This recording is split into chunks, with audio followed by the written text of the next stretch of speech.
Hey, welcome everyone. It's Super Gamecraft. How you doing? How's everyone doing? It's Good.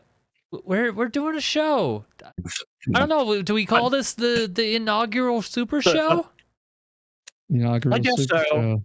You guess? For the RSS feed, it's just going to be the Gamecast because I don't want to confuse people. Yeah, Does no, that that's fair. imply that it's once a year, though?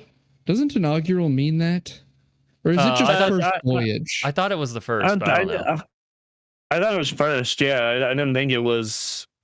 Yeah, I mean, Technically, I it could guess mean something else. inauguration because it's first. Yeah, That's what I thought I don't know. was implied. What does the dictionary say? Yeah, I'm realizing I don't know the etymological roots of inaugural. Well, then we can't do the show, can we? God damn it. Yes, Damn. I guess it's over. All right. See you guys I'm later. wasting this associates of English. Mhm. Anyway, hey, welcome to the SGK Super Show, or the Gamecast, where we talk about video games and video game industry news. Hey. But we're doing something a little different. For our first episode, we're doing something different from the concept. Because Yo Dog immediately breaking the mold. Immediately, nah, screw the usual thing. Because guess what? We're talking Nintendo Switch 2. That came out last week. And That came out. Man, the year-long wait is finally over, and it's sick as hell. It was a long wait for the announcement. It was a long wait. It felt like, it got faster from announcement to release date because of how long the wait for the announcement of the damn thing was. But it felt like, I've talked with Nintendo YouTubers and content creators about this, where they were like, yeah, like all of 2024, we basically had nothing to talk about. Yeah, like we had Paper Mario and it has been a bit dead. And weeks of Switch speculation, and then they put out a trailer that was essentially, "Hey, it exists. Leave us the fuck alone." So there's that, and then after the "Leave us the f alone" trailer, hold on just a little bit so I can actually be camera. My bad. Yeah, After the 3 whole months later, they did the unveiling, and from the actual unveiling to the launch, it didn't seem that long. Like it was, and the excitement was building. Like it wasn't horrendous versus the like 2024 into early 25, not hearing anything, but also not getting any Nintendo games besides Super Princess Peach and a remake of Mario. Us already knowing everything about the console, like it was a very poorly kept secret, which made it so that everyone was like, "There's no news except for the news that we know is coming, but it's not news yet because it's not real yet." And now it's I think the only real surprises were like the mouse functionality and how good the screen was. That did surprise me. Everything else was just kind of like, yep, it's a more powerful Switch, and it is like just faster than a deck and an ally, and it's a Switch. And then they had some other stuff that showed it off and whatnot. But yeah, no, it was definitely. I just want to bring up briefly. It's not on our docket at all today. Like, almost like in terrified response to the launch of the Switch 2, Xbox announced their ally. Yeah. Which I don't think that thing is a competitor to the Switch 2, because I am willing to bet that thing is going to be a minimum of $700. Like, it's not going to be the same audience grabbing those. Like, look, I love the PC handheld space. I feel that it is a very different audience from the Switch. I'm going to go into this more later when we talk about the system, but it's like, dog, the person buying a $450 Switch is like once every 7 years is not the person who is buying a $700 portable PC. Those ain't the same people. Yeah. It is very different groups. Yeah. I don't know. So okay, we were leading up to the Switch. That took quite a while. Yeah, yes. Mhm. and they got it It was a long announced. process. It was exciting. The announcement itself, Yeah.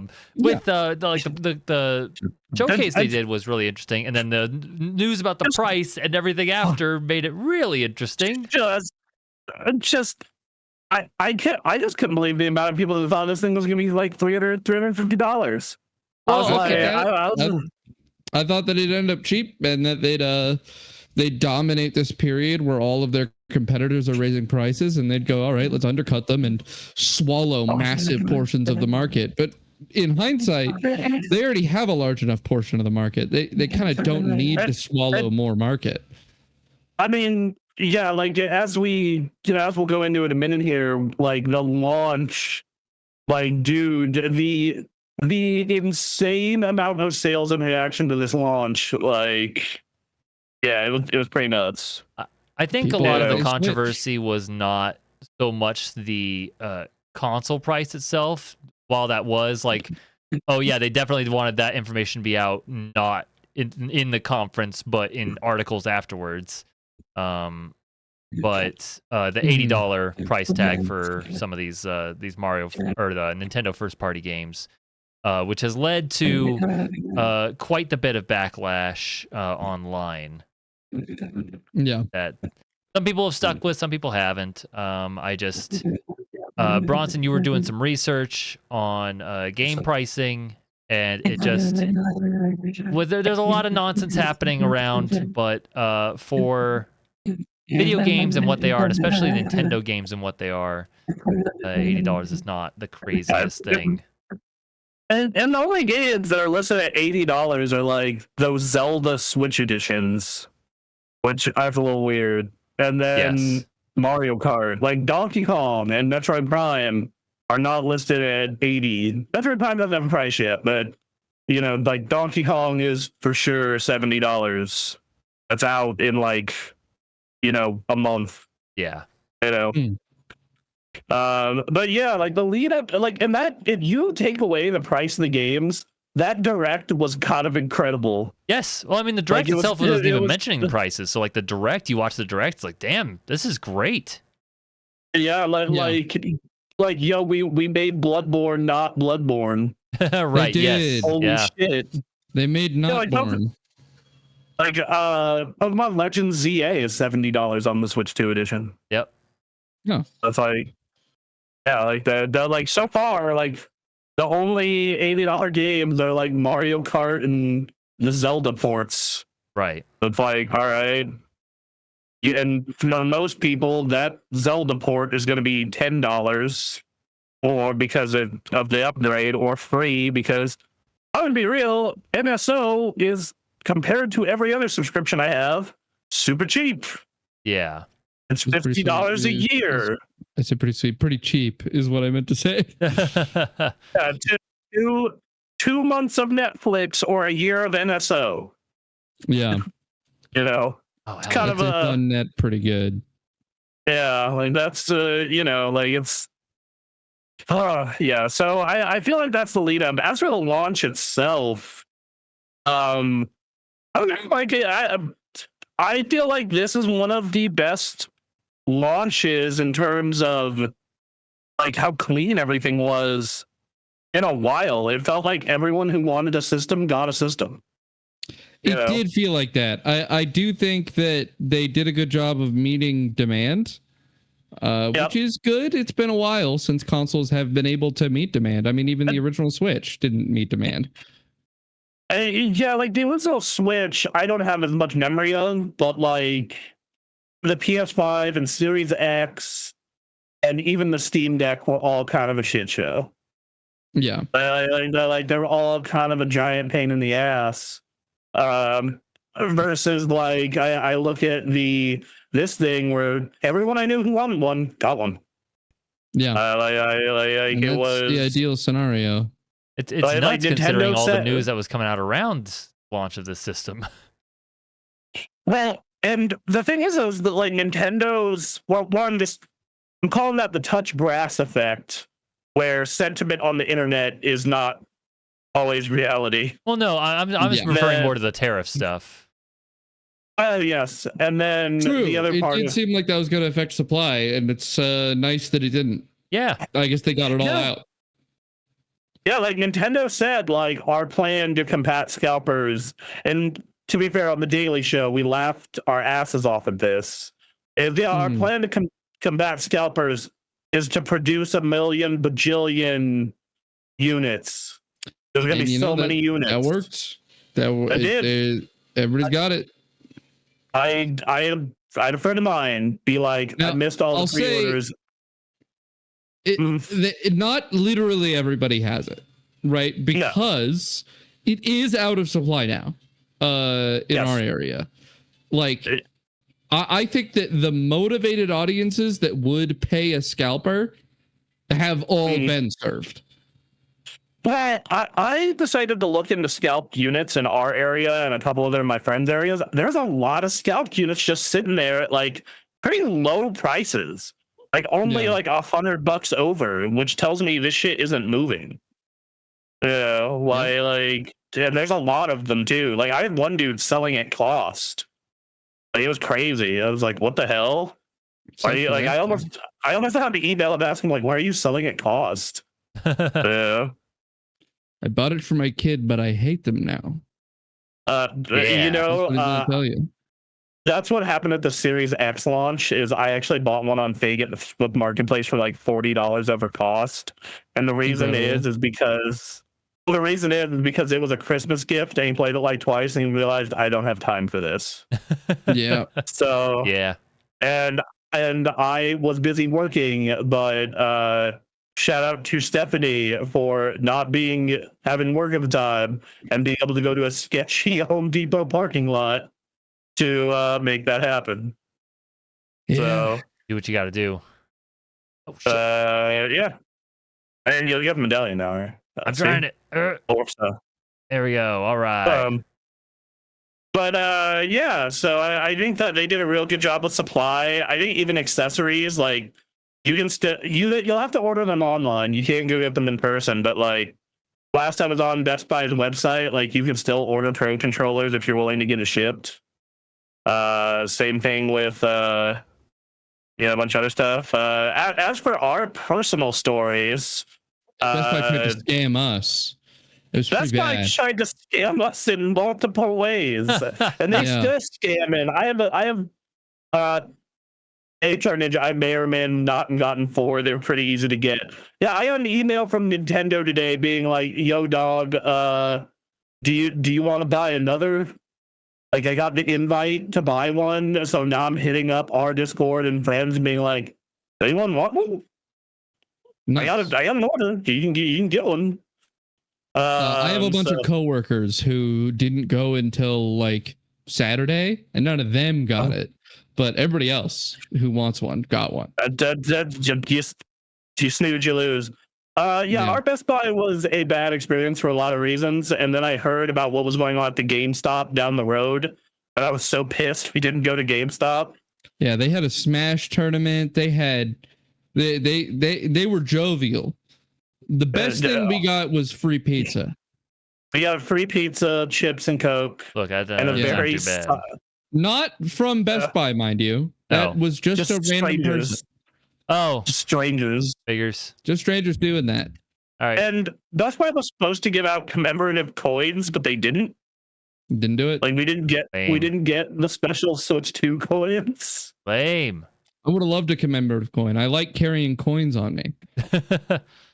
I like weird niche pre-order collectibles. Like I loved my Metroid Prime 2 pre-order shirt until it eventually ripped. So yeah, like our Best Buy, like it was a real bummer because it did not feel like most midnight launches have kind of a party vibe, right? Yeah. But like ours was like as silent as a funeral outside of like the Best Buy employee that talked to us about Puyo. I roll up 5:30. I'm off a shift at work. And I see Bronson sitting in his chair that he prepared ahead of time. And I come up and it's just complete dead silence. And me and Bronson talking is like the only noise that we hear for the next 2 hours. He probably entertained a lot of people, to be fair. I would like to say. Okay, here's a question I have. What do you think was the average age of the person in line? Like, Ooh, it was like on 20... net higher than years past. I'd say probably 28 or 29. Yeah. I would say like 27 to 29. That's like somewhere in there. I don't know. Something they've done something terrible to us is what I'm saying. Is we've been scarred by years past. Look, I was bringing the average down. So in general, it felt like older to me. Yeah, like I saw dudes I used to party with there. Yeah. And they're my age. How are they doing? Homie looked rough. We've been through it in one way or another, man. Comment in the chat. I'll get to that in a minute, Ninja, but yeah, same. But yeah, no, so like it was just like very unlively. And then I'm like, like people who were at the GameStops told me like, oh, that was lit. They were giving out t-shirts and like did a raffle for like a couple Switch games and like like they had conversation going and like it was loose, it was fun. I'm like, our line felt like a funeral. It did. It was not great. I talked to one guy briefly in the front of the line, like that was ahead of us when I got there, and then that was kind of it. Everything the one thing they had was a lot of Switches. They had 80, I'll take that. That was like a lot. That was not including pre-orders either. So that was 80 walk-in Switches. And I can tell you from being in the Switch 1 line, there were probably about 160 people there. So that tells me everyone there was 160 Switches in that building. Ooh. So probably more because the next. They end up coming out though. They end up coming out and giving us a piece of paper that has a bunch of custom bundles on it, as well as every accessory item. And they're like, mark what accessories you want. Clearly intending to see if they had enough accessories. And they just never bothered to collect the piece of paper. And then I only mark a Switch 2 Pro controller. That's the only thing I mark. And they've got the stuff on the back like, buy this and it comes with Street Fighter, and buy this and this bundle and this bundle. And it's all just you buying multiple things. It's not like a deal. It's just prompting you to buy multiple things. It's just like, here, make it. We will have it ready for you at the front of the line so we can make this line move quicker. Right. Which they didn't do because they didn't collect our sheets of paper asking if we wanted the bundles. And the line also moved criminally slow. Very considering how ready they seemed to be. But then I get in there and I go, only thing I need is the controller. They hand me a box with a controller in it, and I go, sweet. And then I check out, and then same thing happens to Bronson. He's not even buying a Switch. He's just getting his accessories, and he goes, I'm getting sweet. Yep. And then I get a controller. I get player Tetris, which they had to go look for. Yep. And then I got a memory card. All right. And then, we get home and I see a Discord message from Bronson. He's like, they gave me a fucking Switch 1 controller. And then I look at mine and I'm like, that's a fucking Switch 1 controller. That's not the Switch 2 controller. Like, they should have at least told us. They should have been like, yo, we're out of Switch 2 Pro controllers. Those are all pre-ordered up. And it wasn't like an accident because they charged us for a Switch 1 controller. Yes, it's not. This was. Well, the annoying part for me is the next day I picked up a Switch 2 Pro controller because I had it pre-ordered. The reason I couldn't pick up my pre-order at Best Buy is because I was hanging out in line with Duncan, and Duncan was in the not pre-order line because he didn't have a system pre-order there, and mine was through Walmart. So, like, they told me, you'd have to go back in line in order. I was like, well, can I just buy the stuff then? They're like, yeah, sure. You have to go back in line to get your I was like, okay, fine, I'll do that, and I'll just cancel my pre-orders. So, so the next day, during the next day, I go get, I'm on my lunch break, and I go out, and I'd be like, okay, and I returned this because I don't want this thing because I want to switch to Pro Controller because of all the improvements. And then can y'all also just put the credit towards this pre-order I have and a copy of Cyberpunk? And they're like, sure. And then today, guess what happened? I got charged separately for the Pro Controller and Cyberpunk. Cool. Great. So I need to call Best Buy customer service tomorrow and be like, why did you charge me? When they charged me for the memory card, which I didn't even pick up, and then they charged me for the full price of the Pro Controller instead of the store credit I got. Unreal. And I was like, Jesus. Wow. Yeah. Okay. So I guess the one bright side is they did have the Zelda amiibo. I didn't have to get pre-orders for those, so that was nice, I guess. In my case, I went 2 days later for my Pro Controller, and then they just went, sorry, we ain't got it. And the lady at the counter was like, yeah, you're not the only one this happened to. I got a look from the guy who was like working the counter, being like, another one. Yeah. Cool. So that guy at that particular Best Buy probably not in good shape.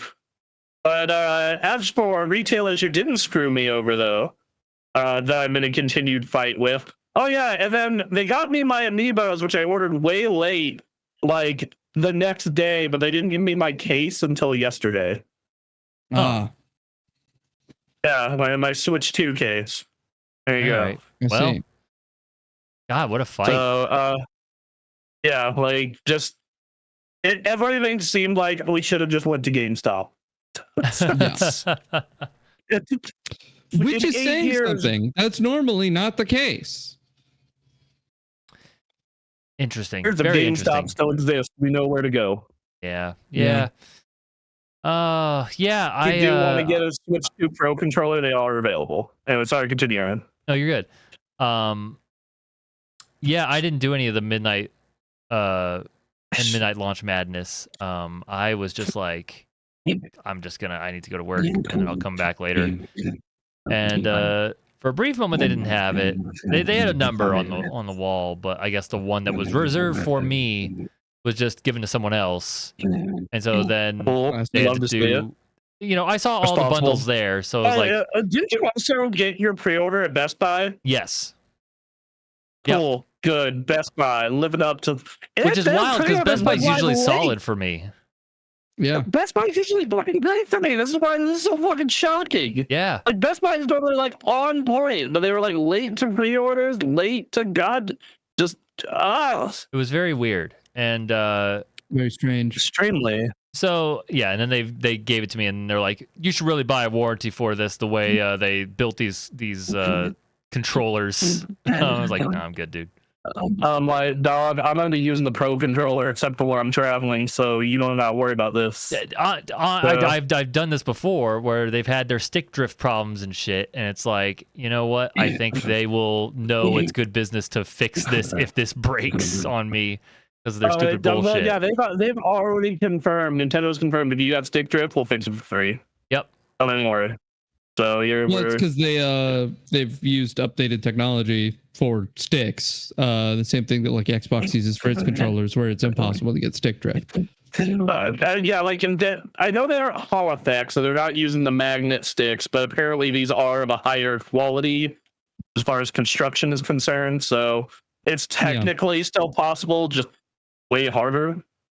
Yeah, we'll see. I'm not too worried about it. Okay. So I might be the weird one on this. I had 2 Switches, and I had no goddamn problem whatsoever with stick drift with either of them. I got stick drift. Yeah, I've only ever had the one. Yep. And I played a lot of goddamn Switch. Yeah, that's funny. I didn't play very much on a flight to Tokyo, and then when I was in Tokyo, I bought new Joy-Cons because they were cheaper there. That's hell yeah, that's how you do it. But no, so like as for the day itself, Walmart. So in my case, I got mine at Walmart. Yes. Oh wait, Aaron, sorry, were you done? Were you not? Yes, I was done. That was it. I got everything I needed, and it was just like the Best Buy experience was they had something, but it was weird. That's all. But yeah, no. In the case of Walmart, shout out to Walmart because they promised 9 a.m. delivery. Yep. They got my console to my house at 6:36 in the morning. Yeah. Pretty good. That's preferable. And not only did they get it to me at 6:36 in the morning, like I woke up to a text being like, "Your package has been delivered," because I normally get up around 7:20. Not only did I get that, they also gave me a bottle of Coke and a can of pizza Pringles. Yeah, I was hearing they were doing that. Switch. I heard they did that. And then apparently some people also got like wet wipes and some other things. Which, you know, given that those food choices, that's good. That's responsible. Yeah. You know, get on your Walmart for that, I guess. You 30-year-olds playing video games and eating Pringles and Coke. Here you go. I got a Coke Zero. I'm a responsible 30-something.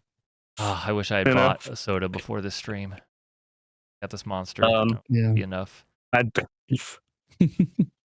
Oh, finally, the half pipe I was looking for. Very good. So, yeah, and then as for like the launch day boot up experience, I spent most of my day downloading shit. Yep. Because I was like, oh yeah, I want to get all my stuff fully moved over from Switch 1 before I like even worry about using this thing. And I did, and to be fair, like downloads were stopped because I would stop to play Mario Kart or to test certain games.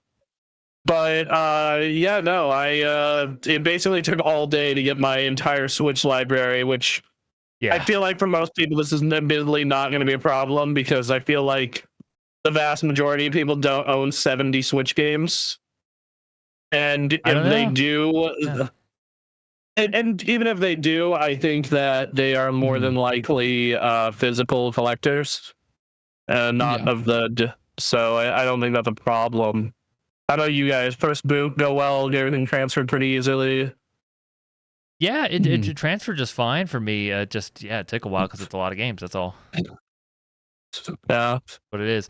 I wish I could have I don't know. Maybe I could have, and I just didn't see the option. But I kind of wish I like had a checklist at the front. So it's like, do you want to download this? Like, no, I'm not playing Splatoon 2 again. You don't have to download this. I actually ended up being my first candidates for deletion. When I went through and was just like, oh, I only have 40 gigs of space left. Yes, because I had to go to less memory because my Switch 1 had 512 gigs of memory plus an additional 64 on the OLED itself. So going to less than 500 across the memory card in the Switch 2 was not ideal. So I had to delete Resident Evil 4 because I was like, I'm probably never going to play the original Resident Evil 4 ever again. And then I deleted Dragon Ball Xenoverse 2 because it's frame capped at 30. So I was like, okay, not deleting Xenoverse 2. And then I deleted, I think that was mostly it. A couple other things that weren't really that got replaced by other stuff. And then I'm waiting on, and then if I do 15 games on my Switch, so I didn't actually have to make a lot of decisions. That's nice. Yeah, that is. And then other than that, I feel like I after all my cuts, and I do have room to cut the Monster Hunters, but I realized what are the chances I'm gonna play Monster Hunter Rise or Ultimate Generations anytime soon? Probably not. Right. Yeah, exactly. So that's 30 gigs whenever I need it, but even with all of that, I still have only 90 gigs left, and that's a copy of Street Fighter and then a copy of another big game. So I'm kind of sitting here going I really, really hope the people who make the micro SD express cards make higher capacity and more of them soon. Yeah, that'd be good. That would be nice. To be fair, regular micro SD cards were hard to come by, and then the Switch got popular, and it made them cheap. And hoping a similar thing happens here. Yeah. So yeah, We'll see. Yeah. we'll see. Yeah. So that was kind of my experience. And then we've had at this point about 5 days with the hardware itself. Yeah. Yep. So How you I feeling? don't think I've gotten a full day's worth of playing in myself. well, yeah, many things. Yeah. You're busy on the domain, then. I know that. Yeah. People to kill, things to do. Right, people to kill. You would think the Switch would be ideal for it, but it's Well, you got to do all your driving too. You're a real one man army here. Yeah, you're a one man band, so you can't. Like, if you had someone else to drive you around, maybe talk to Anthony. Yeah, that might you might go. That's true. There you go. Yeah. Like, you got me that Jack in the Box at the Switch launch, so you really showed that you could drive good. Yeah. Yep. Anthony ran some errands for us because Duncan was starving and I needed trash thrown away. So he did a solid. He was not buying anything in line. Which was good because he would have also ended up in Pro Controller hell. He's smart. The following day, got his Pro Controller at Costco. That sounds like a good idea. And actually, I had a friend just walk into Costco, launched A and buy one. Oh. So, yeah. I mean, it's always the unexpected retailer that they get you. I remember during the PS5 scarcity era, you could get them at Bed Bath & Beyond relatively consistently. Yeah, I a lot of people never thought about PlayStation Direct. And I end up being able to get, like, over the course of the PS5 shortage, like, 6 from me and friends from PlayStation Direct. Mm-hmm. So Sony thinks I own like 6 PS5s. Right. Buying them for the homies, though. Yeah. The PS5 in every room. Well, you don't? I mean, obviously I do, because Sony thinks I own 6 PS5s. Exactly. No, and now you can use that as evidence that you should be allowed in on all betas going forward. Right. Oh man, you would think. All right. Well, you have a chance to use the game chat. How is the game chat? So, I am not. I have not had a chance to. We are going to take a look at that in a little bit because I want to. Yeah, I don't know how that's going to show up on stream. I think we're just going to test it, see if it works, and probably quickly close out. I'm sure this is going to be a winner. But first, I think we wanted to talk about the hardware itself. So if we're talking about, we got the system, we opened it up, we got the things downloaded.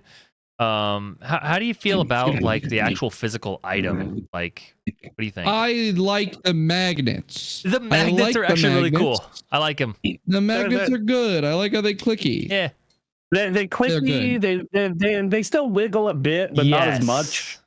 I like the black. I like the color. Yes, the color's nice. Yeah, and the color's cool. I like the screen. I like how big it is. It's like bigger than the Steam Deck screen. I like the poppy switch that you use to pop the controllers off. I think it's a good little switch. That's actually really good. Yeah. I like the way that feels, and it works. I mean, the UI is nearly the same. And it looked good before. It looks good now. I think that's kind of my like. It's not exactly a problem, but it's something I wish they would have done. Is like, you want to talk about like how this release for a new console has been underwhelming. I think a lot of it has to do with, look, man, they just wanted to make another updated, better Switch, and they did not rock the boat in really any aspect of that. And I wish it could have been like, let's have some fun with the menus. Let's try some stuff. I think they added some nice accessibility stuff. Yes. Like, cause you can remap buttons entirely now. Yep. Like you can fully remap buttons. Yeah, it's crazy. That's fantastic. What a great choice. But this screen is 4K, right? The screen overall is 4K. So no, the screen is 1080p, but it's 120 hertz and VRR. And I see. So a 1080p screen that's this small feels good, while it is also much bigger than the original Switch. And bigger than the OLED, bigger than most PC handhelds besides the Go, like the Legion Go. Like this thing is nice and thin. I will say I do like the bigger Joy-Cons. They don't hurt my hand as much when playing for a long period of time. Because I would play this thing a lot in San Francisco where I go for Christmas. And let me tell you, playing Hades or Devil May Cry on Switch 1 Joy-Cons hurts. Yeah, I bet. So I actually prefer tiny controllers myself as a tiny-handed man. And I'll say that my initial impression when picking these up is they're less comfortable for me than the original Switch. Oh, interesting. That is very interesting, and also you would hate the Steam Deck. How do you feel about? Yeah, I could tell it'd be too big for me. Yeah. I mean, I could manage with a big controller, but how do you feel about this like controller thing add-on? I don't like it. No. Yeah, that thing is the. So I don't like the hovering that it does on the side right here. Yeah. I don't like this hover. So there's a reason I dislike it, but I wonder if it's the same as your reason. I also dislike the Joy-Con. We're talking about the Joy-Con grip, right? Yes. That thing? Yes. Yeah, that thing is like, I didn't mind the original. I like the original a lot. This thing is trash. I'm using it just fine. I also didn't mind the original. I'm not. I don't see much of a difference other than this hovering bit. Like when I sometimes am putting any sort of pressure on the Joy-Cons, there's a little bit of wiggle, and it makes me wonder long term how that's gonna hold up. But otherwise, it's been fine for me. My hand rests on this. It's this. It's that I get caught on that section. Right. I don't like it sitting there. I want it to be all round. I see what you're saying. You want the Xbox. Yeah. That is also me. I also want it all round. that is my my problem as well. So yeah, I think that's kind of an annoying part with it.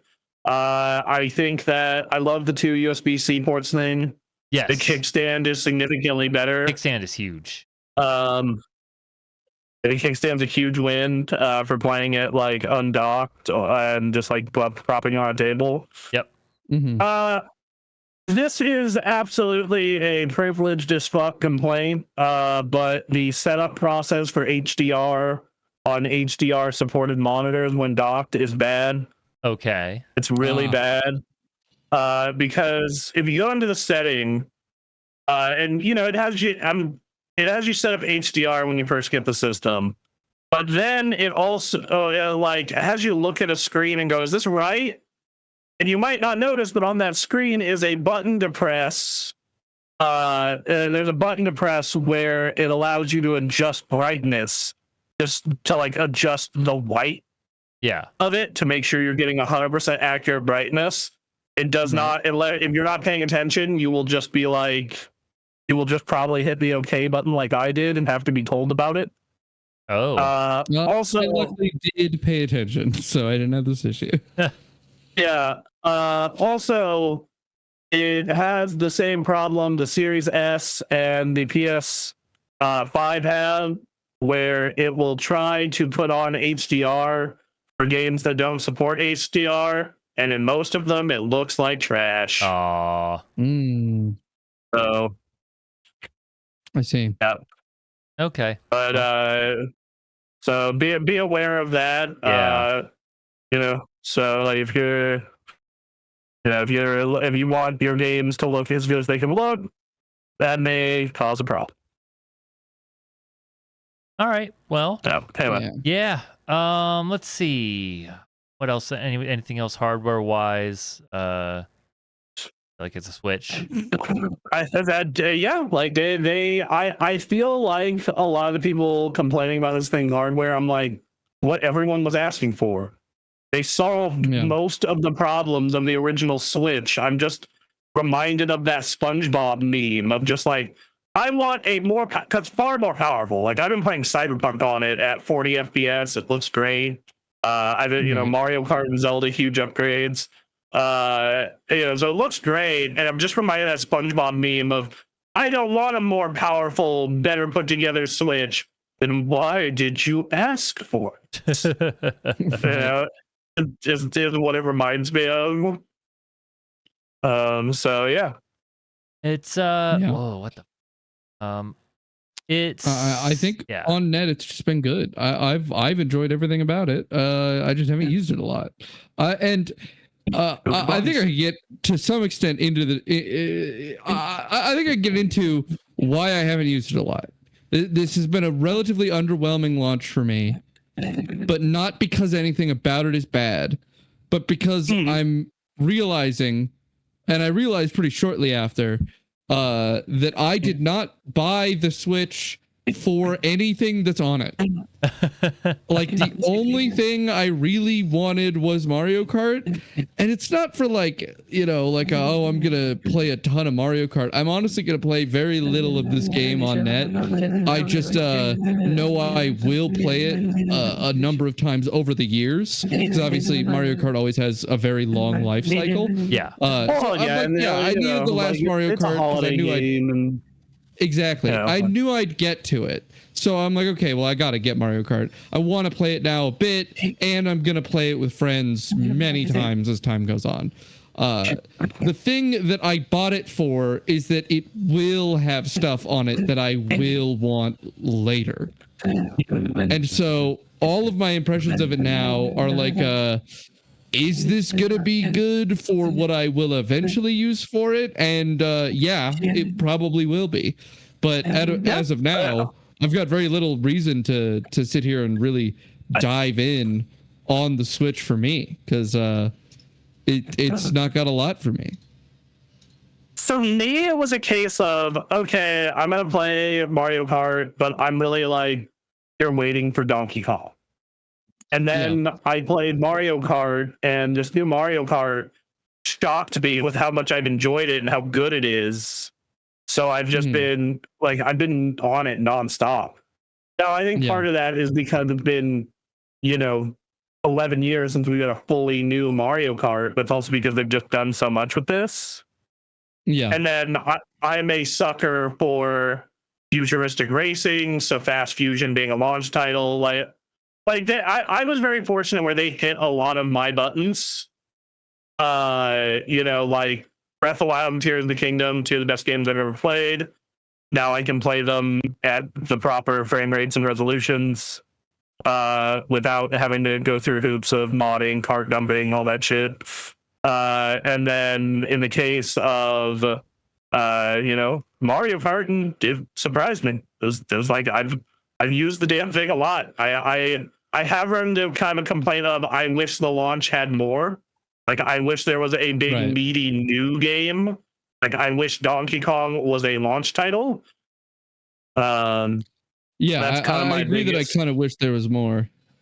Because I don't have anything I'm sinking my teeth into to really be like, yeah, this console it's good. It's good. I'm glad I bought it. I will when Pokemon comes out. Yeah. I mean, you'll get to play the version of Pokemon that runs more than like 3 frames per second. Yeah. Yep. Which is in October. That's only 4 months away. Good Lord. I kind of realized I do have a pretty packed year with the Switch 2, because I'm probably going to go back to playing my indies here, right? Because, more and more my PC is turning into a stream/work machine. Yeah. It's so when I play games, it's the last place I want to be. Especially as games are starting to get more and more powerful. I'm just like, my computer in particular, as the stream machine, I'm just like, dude, I can't do this. And even when me building a new computer, I'm just like I will play stuff that I really, really, really want to stream here, and competitive games and Game Pass games. But when it comes to indie games, I want to play them on a handheld. and I like having the option to hook it to my TV. Which everyone's like, the Steam Deck has a dock, and I'm like, yeah, but it kind of works like shit. Not very good. I am waiting for Noita to get ported to the Switch. I will play a ton of Noita on the Switch if it gets ported. Kind of surprised it's not. Well, it needs a mouse. Well, and so now it can be because they have a mouse. Yeah, I think that I am going to start tweeting and blue skying at the developers and being like, hey, let's make that happen. Games that require mice. Let's start getting on them. Cyberpunk has full motion controls. Yeah. And my girlfriend asked me like my girlfriend was like excited. They're pretty decent. Like they're like cool. They're really cool. What do they do? They allow you to like dodge and use some cybernetics, and then you can use the mouse or the motion controls for shooting. Wow. So yeah. All right. Yeah. And like before you turn those on, they make you do like a tutorial with them. Sure. That makes sense. Interesting. They did some good work with this port. Like it runs a little bit better than the deck version in my experience so far. I'm still in the beginning of the game. And then if you bought a physical version, it's all on the card. It comes with some stickers. Yeah. Like they went out of their way to make Switch specific control schemes. Yeah. And it tastes better than on average. Yeah, it definitely tasted better than Puyo Puyo Tetris. You get a video of that. If you're watching this live or the full reporting, you get a video of that this Friday. If you're watching the clip show, I guess go watch that. It's out now. They taste different. So I would not have bet that. We don't know.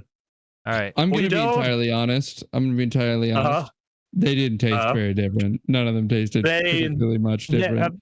In my opinion, they taste like they didn't taste much different besides Mario Kart. I don't know what was up with that Mario Kart cartridge. Maybe I got a better lick. Right. Maybe it's maybe it's just because it was like you were affected. Yeah. Maybe because it was just sitting in a Switch 1 for 8 years, effectively. So I don't know. Very weird. Very weird. Okay. Yeah, I don't know what it was. Well, I think the Mario Kart World copy we had also tasted different. Yes, you guys get a little spoiler of that. You guys do enjoy that little tidbit later. That'll be interesting. I'm looking forward to that video. Well, yeah, like I really wish Donkey Kong was a launch title. Yeah, because I want like a meteor experience. Because like, and granted, I've been playing Mario Kart nonstop, so most people are not going to do this within 5 days. But I've unlocked all the costumes. I've unlocked all the characters except the RNG characters. I've unlocked mirror mode, and I've 100%ed 150C Grand Prix. So I'm basically down to mirror mode and knockout tour.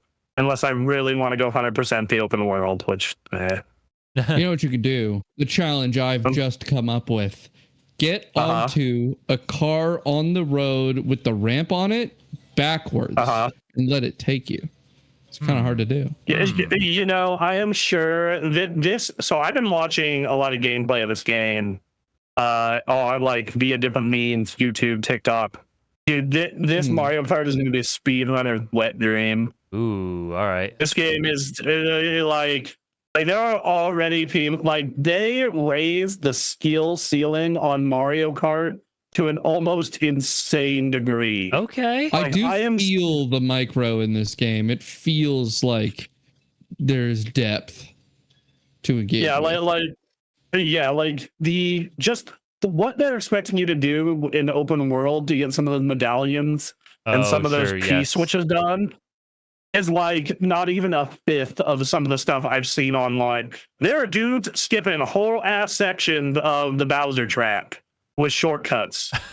It's crazy. There are people like wall riding through entire levels. These motherfuckers looking like they're playing Tony Hawk. Yeah. Like it's crazy, dude. That's good.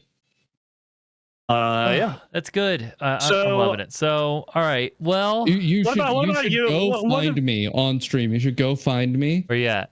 just as a background task. I'm Well, up to something. yeah. First of all, what this map is so goddamn huge. I can't find you. And let me tell you right now. Well, you can see me on the map if you open the map up. Yeah, he's in Cheat Sheet Falls. What about you, Aaron? What's your impression on day one here? Or week one here, I should say. Um. Of Oh. Oh. Okay. It's not like overwhelming or anything. It's Mario Kart. They came out with Mario Kart. Fast Fusion's They neat. did come out with Mario I'm Kart. glad Fast Fusion's there.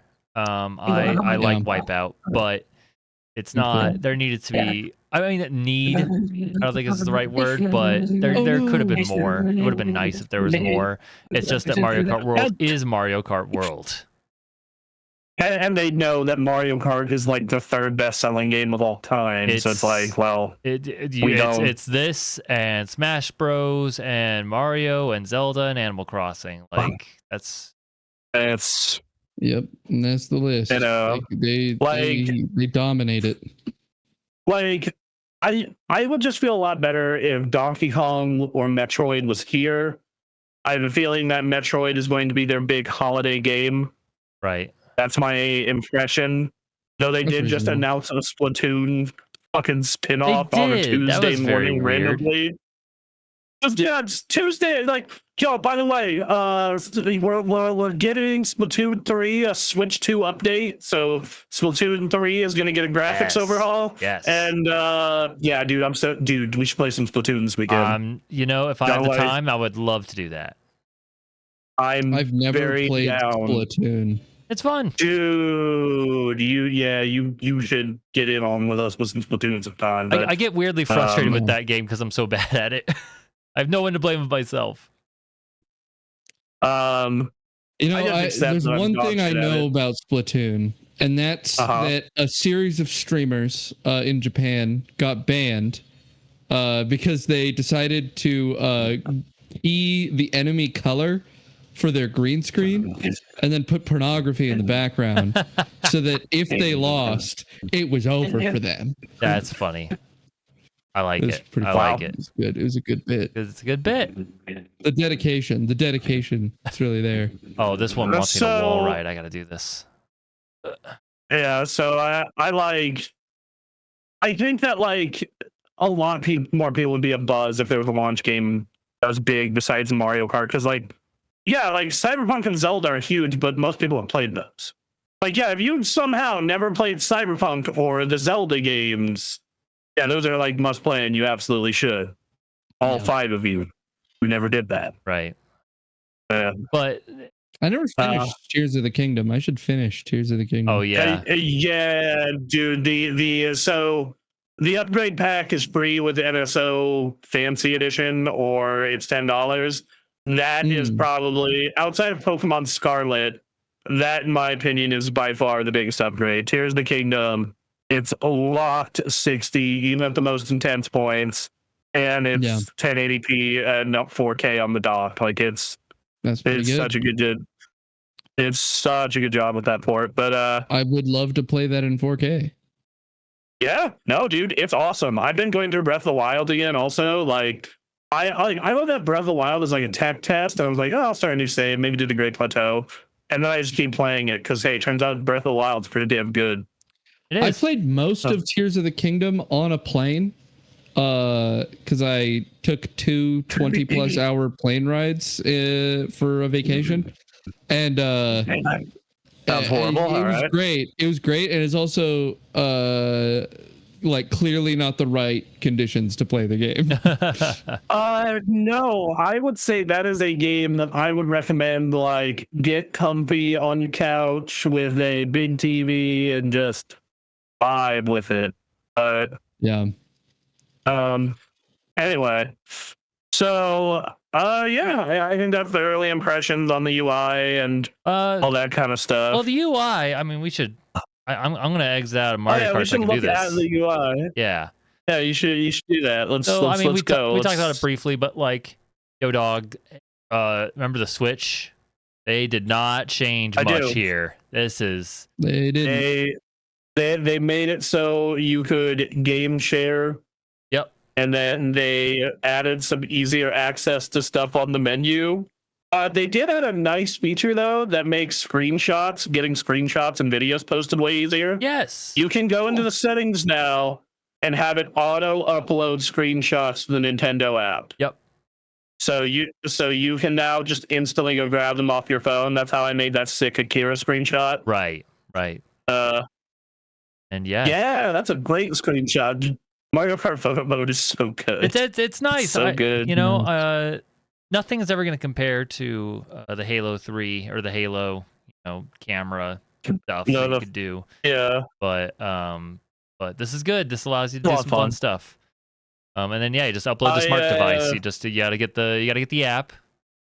But yeah, nice. And like I said, in the settings, you set it so auto does it. So auto does it. All Oh, your God. screenshots to that. Yep. I've been using it to send my girlfriend really likes video game landscapes. Like she likes pretty video game landscapes. So every time I see one in Breath of the Wild, I'll just take a screenshot and send it to her later. Nice. Yeah. That's good. I like it. This is a good console feature. It is. Yes. I'm a fan of this. The video, I do wish the videos could be a little longer, but that's not like the end of the world. Yeah. Yeah. We did it. There you go. Good. Anyway. Hoping it doesn't show my phone number on the screen. All right, we're good. That'd be good. That'd be good that it don't do that. It'd be good to not do that. I'm Also, streaming. Oh, there it is. Turn automatic uploads on. Nice. Like it. My Switch 1 screenshots got ported over, and I'm like, oh yeah, no, the Switch 1 version of these Zelda games look really fuzzy. Right, yeah, exactly. To the new stuff. Yep. So yeah, no, I think that's a great feature. They got rid of the news section. Like the Switch 1 had that news section and it's just gone now. There's a news thing, but there's news right here. Wait, where is that? Oh, they just moved it then. Yeah. My bad. They moved it. They used to be all the way on the left. They were like, no. I just side tangent here because it's right in front of me. Scarlet and Violet and your sandwich ingredients.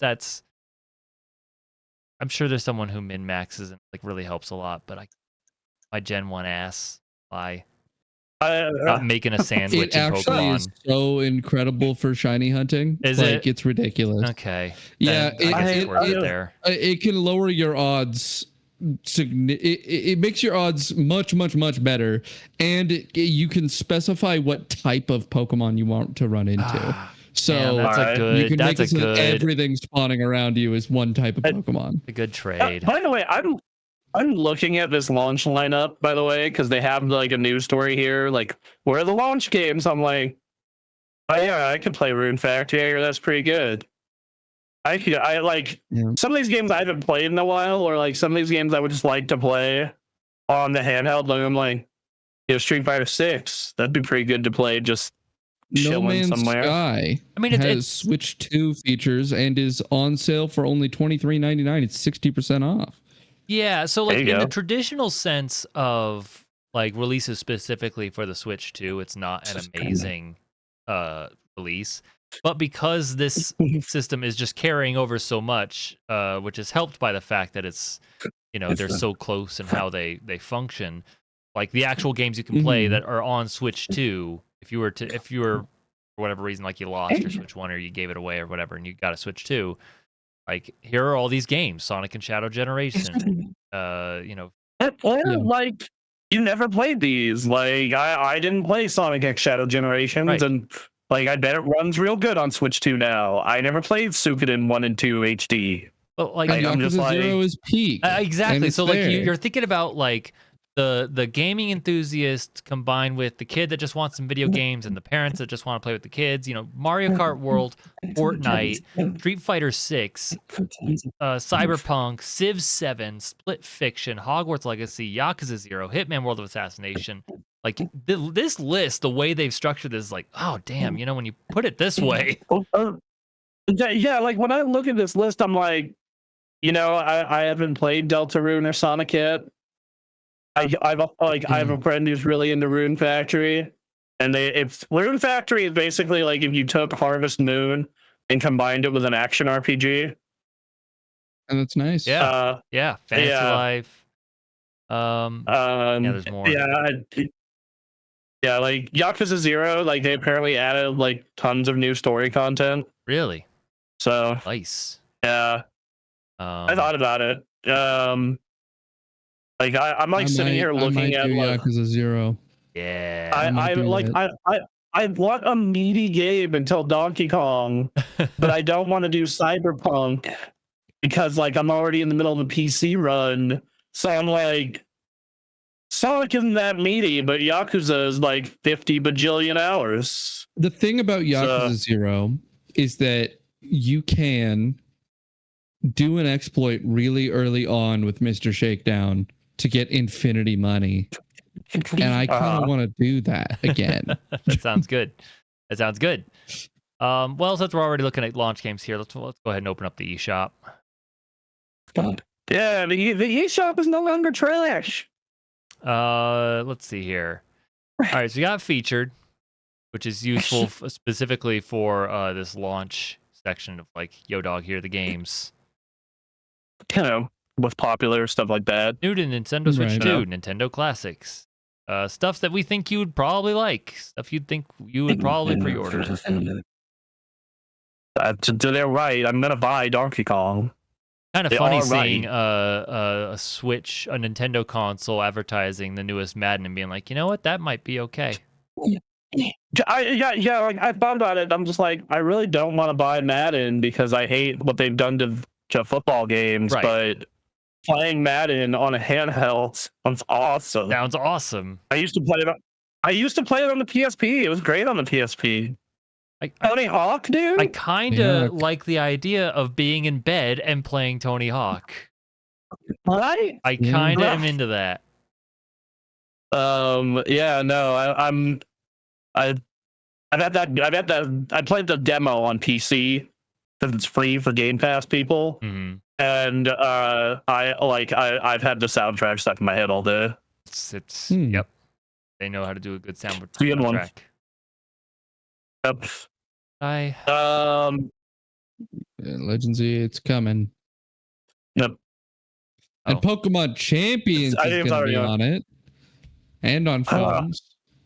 Yeah, I am honestly considering Pokemon Legends CA because it looks like it's not going to run or look like total trash. Look at how little information they have about Pokemon Champions. That's the thing. I don't know what is happening in here. It's fine. That's a Ponzi scheme is what that is. I know it exists. Oh, right. I'm getting this confused with Legends, I think. Pokemon Champions. I'm excited for Champions now that I remember what it is. But okay, so look at yeah. Man, I don't know how many of y'all like cozy games, but like for real though, like look into Rune Factory. That game does look dope. I've been meaning for years to play a Rune Factory game. I've just never jumped in. I've heard this game is 1 billion hours, and I hear it runs great on Switch too. So that sounds good. Yeah, I don't know. I've played a number of cozy games. I like the idea. I think what I'm basically doing is waiting for Skate 4. That's my answer. So I'm waiting for Pokemon Legends ZA and subsequently waiting for next mainline Pokemon game, and stuff will probably grab me along the way. If we could get more cozy game functions, co-op cozy game functions in Pokemon mainline, that would be. I think that would be dope. Good. I do think that if you were to put some Harvest Moon into Pokemon, dude, that would be a real hit. Yep. Yeah, so if you go down to search and browse, they have like a genre section, a gameplay style, so there's like an online co-op section, and then I can see what my friends are up to. So, all right, so we got, let's see, gameplay style. That's search. Yeah, just regular genres. I got 5 played by friends, which for me is Hyrule Warriors, Hitman. I'm just playing Hitman. Whoa. Oh, what can I play to ruin this feature for you? Yeah. Oh. I also just realized Link's Awakening got a big Switch 2 patch. So if I need a big game, that's probably what I should be playing because I didn't finish that. Sure. Didn't even make that much progress in it. So all right, yeah. There's like a lot of Switch 1 games that like benefit from this thing's upgrade. I'm like, oh, okay. Yeah. Yeah. Let's see. So that's cool. Can I tell you how the store is not laggy anymore? Yes, thank God. That's good. It's not a fucking nightmare. And the fact that you can access the wish list from the store now. Yep. Yeah. All right. Since you use the feature of Games Friends Play, I guess I have to buy the Nekopara games. Yes, whatever those are. Yes. So that is recommended to you. They're anime dating sim visual novels about cat girls. Sure. All right. Cool. Okay, so yeah, great. Love with it. Family-friendly versions on the Switch. Oh, good. Good. I'm sure it's very family friendly. It's incredibly friendly for families. That's why the first 2 are unavailable for purchase. Exactly.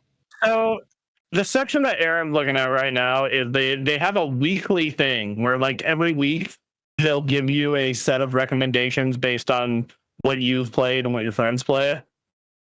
Yep. So like it's telling Aaron to play Metroid Dread, which he should because that game's awesome. Yeah, it's like $60. I don't know. Yeah, wait for a sale, but it's Street Fighter 2. That has to be a recommendation because of me. Probably. Here's a great one. Oh, it's because I like Monster Hunter Generations your guys' list. I could play hentai golf, and then that sort of thing will start being recommended to you. I'm looking forward to it. It's only $2. Aaron, I'm putting together a soundboard, and anytime Duncan has a recommendation or a story like this, I'm either going to play 2 things where it's either Jeff going, that sounds like a Gameland recommendation. You should play Fishing Derby. Or the trash man. I just run out and throw trash all over the ring. Yeah. So, looking for new releases here, there's a lot more of the word hentai than I expected.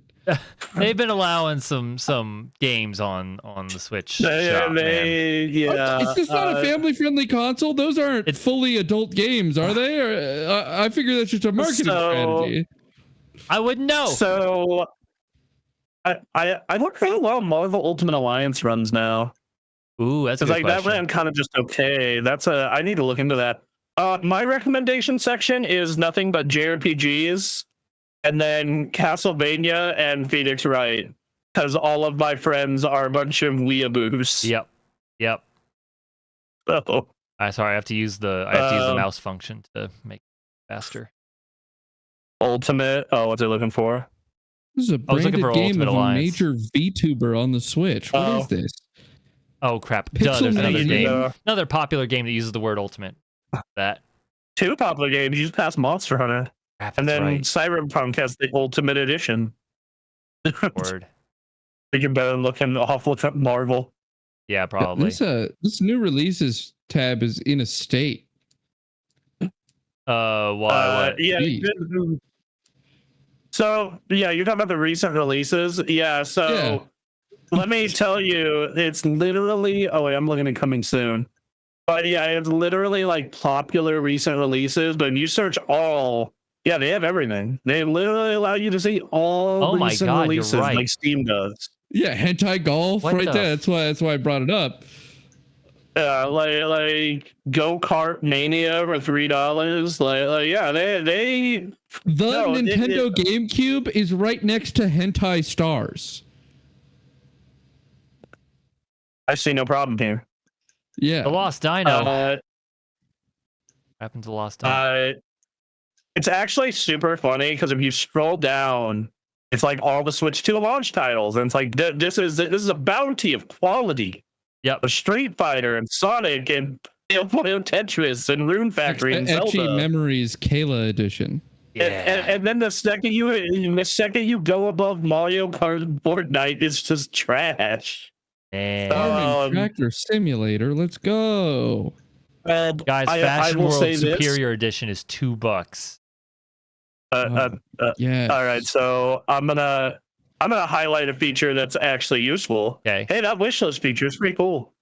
Yes. You can actually see your wish list in the store now. It's nice. I assume it tells you when sales happen and it goes get the game on your wish list. It's on sale.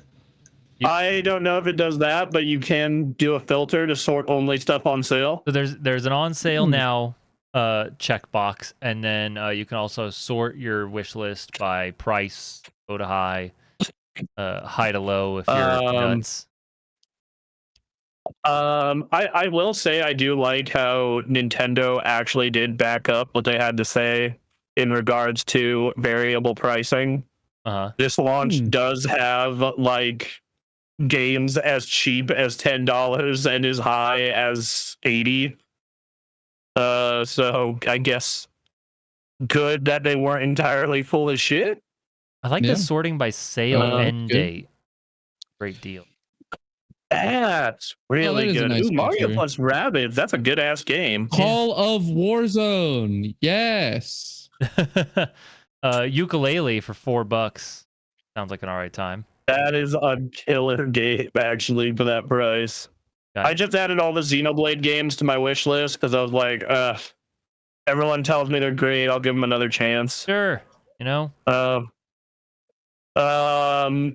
Yeah, no, I got a pretty stacked wish list. I got Pikmin 1 through 3, Nintendo Switch Sports Echoes of Wisdom, every single Xenoblade, and then Donkey Kong and Luigi's Mansion. Yeah, that deals section, I do like how they have bestsellers, so you can automatically see what's like actually maybe worth looking at. My girlfriend actually says the Oregon Trail on Switch. Oregon Trail is a great deal right now, and my girlfriend told me it is genuinely a great Switch game. Huh. That's good. She's like, this was actually genuinely really good. The show 25 is selling hard right now. Yes. Yeah, Oregon Trail, there it is. Huh.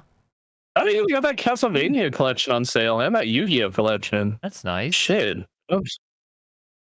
Man, I just completely ignored my Switch the past year and a half. I missed out on some good shit, apparently. It's interesting. I love that the name Call of Juarez continues to live on. They're out here. Yeah. Games are really bad. Oh, man, you can play the original Blaze Blue on Switch. Nice. It's on sale for $10. Well, I think we have established that the eShop is pretty good now. It's pretty good now. It was bad before. Bloodstained is only $10. I might. When does this sale end? I might pick this one up. Coming soon. Nice. Tomorrow. This running well is good. I just the one thing this could use some music. Spy Guy Indonesia. Yeah, I know. RIP, no gamer music. No music. No. Real quick, the bestseller section. I like how they've broken it up by console. That's nice. So if you're a Switch 2 owner, you can just be like, hey, I just want the Switch 2 games. Oh, that's all right. Good. All right. That's a nice little touch. And also, if you're a Switch 1 owner, you can, so like just be like, oh, I just want stuff I can actually play. All right. They improved it a lot. And I'm happy about that. That Nintendo video I did, I basically had like 3 minutes of me just shitting on the eShop. Just 3 straight minutes of me like over laggy, terrible footage of the eShop, just being like, yeah, look at how dog shit this is. Yeah. I don't know why you would let it be like that. That was bad. But this is good. Virtual game cards on the UI. I don't know if we went over any of that. But hey, dog. Yeah, that's just you can loan your. I'm not familiar with what virtual game cards is. It allows you to loan digital games to friends. Oh, that's nice. If they have the game, now if you want to play the game, they can't play it. So, like, let's say I loan you like Metroid Dread, and then I want to play it, then it'll kick you off or pull the game card. Like Aaron there has Dokapon Kingdom Connect in his game cards. I sure do. And therefore, if he wants to inoculate himself from my torture, he can loan it out to someone else so that they can play it, but he can't. Sorry, can't do it. Yeah, no, he's loaning it to Jerry. He's loaning it to Jerry. See, you know, sorry, man. Yeah. So that's a cool feature. I don't know how often I'm going to use it. We'll see. But yeah. All right. Well, the only other thing, in terms of checking out the system itself, I think, is the game chat here. Game chat. Yeah. Let me hit the chat button on the controller. All right. Let's create a chat. I'm starting invite you to. I already did it.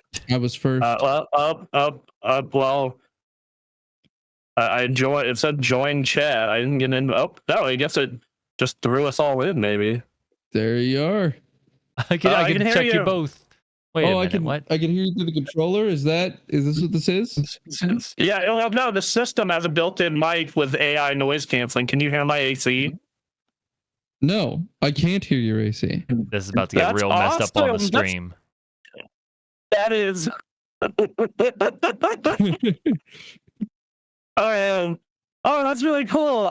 This actually makes me want to go like find my spare webcam. Okay, hold on. I'm gonna bounce out of Mario Kart real quick to test something. Yeah. All right. Let me load up. Pull up Cyberpunk. All right, let me press the chat menu. Let's see when it will let me share my screen. Oh, that's fantastic, Aaron. You have expanded main screen. Yeah, there you go. Yeah. Valid format. Fuck. Hopefully this isn't too annoying on the stream end, but we're part of just checking it out. The slideshow stream of my Mario Kart gameplay. Yeah. Oh, this will be fun. Let's do it. Display speech as text. Yeah. This is ridiculous. Look at this text going up on the side. It's nice. I guess I'm gonna turn my Switch off real quick because I keep getting the weird error saying invalid phone. Interesting. What's new? Oh, this is good. I like this feature. This is something that, like, it's a good feature. For what we do, this is unnecessary, but for some kids and people who aren't like having their PC set up and Discord and all that, like, this is cool. If I'm Pokemon, if I'm playing Pokemon and I'm shiny hunting, I would like to be able to stream it on my Switch to other people with just like a very quick and easy setup. Yeah. You know? And so that lets me do this. That lets me hop in a call with some friends and they can see my 10 FPS slideshow of me repetitively walking through an area over and over again to get a different color Pokemon. Yeah. I think it's great. This speech to text feature seems to be generally successful at what it does, though more like kind of like 80 to 85%. But well enough. That's good. Fair enough. It's a nice feature to have, like, when it's chaotic and you kind of want to look back on what someone said specifically. There's a good chance it got it. Kind of look at that. I think that's nice. I would like a way to minimize the chat menu. to just look at primarily the game again. But I don't think there is one. Settings. I think that's something in settings. There's full screen. Oh, what the hell? When the display speech's text accessibility option is on, the layout will be automatically set to standard. So that can't change if you switch to that feature. Turn that off. You go screen layout, full screen. Now I'll go back to screen layout. Now I can do full screen again. And then you get a little bottom right overlay that shows who's talking. Nice. Good Got feature. it. I'm gonna try and boot up Cyberpunk again this time because for some reason it just completely fucking spazzed out and locked my Switch when I tried to do that in game chat. All right. So, yeah. All right. Well, all right. So let's see if I can share my Cyberpunk gameplay with you. That would be good. Let's see. You gotta do face only or filters off and choose how much it zooms. That's nice. Right, yeah. Okay, let's see. Oh, there we go. Error See, there you go. I got to stream my error code to the group. Beautiful. Ooh, the delay on your voice. Weird. I think that's because of my I'm gonna redock this Switch. We're having a yeah. You know what I'm saying?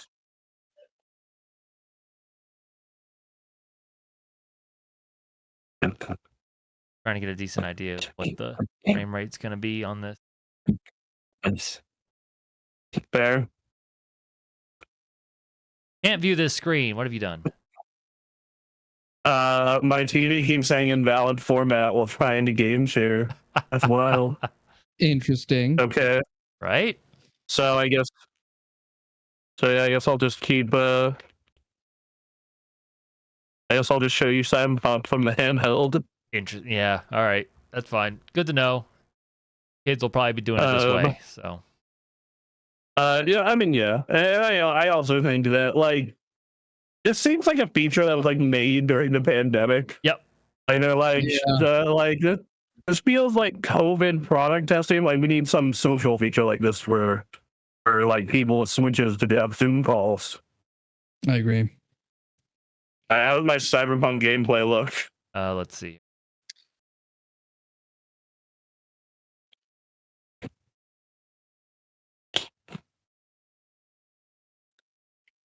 Ooh. I am generally aware of what it is you're doing. Amazing. This is, yeah. Truly a work of art. Meanwhile, for me, the chat has broken, and and now I'm back in. Now you're back in. Okay, great. All right, I'm gonna leave game chat. This is okay, hold on. Actually, no. I'm gonna try a game that's like a little less intense and see what it does. Okay. Maybe I can get decent FPS out of like a SNES game. Right. Yeah, that'll be interesting to see. All right. I have to be able to get decent FPS on stream out of this. If this doesn't do it, nothing will. I'm sure. All right. Let me pull up my game. I think so. Yeah. All right, boys. How's this Mario World stream looking? Not looking amazing. Let's see. I totally forgot I had a save of this going. This is quite the frame rate. Amazing. Wait, you gotta check out my game. Yeah, here. All right, that's it. Let's do it. Let's do it. I just want to watch him move around a little bit. Okay. Yep. That's not good. I mean, I can generally tell what you're doing. That's what's important. Right, screen sharing has ended. What did you do? You left chat. Oh no! Yeah. I was streaming Star Wars Knights of the Old Republic 2's opening I cutscene. saw an image. I was excited. Don't share screens that display personal information. Video has been turned off due to unstable connection, and then it just completely kicked me from the chat. Wonderful. All right. It's linked to your Wi-Fi? Well, I mean, I'm still in this call, so I think not. Bronson, look at my screen. This, what do you? I have to look to you. Hold on, let me pull up the game chat real quick. Well,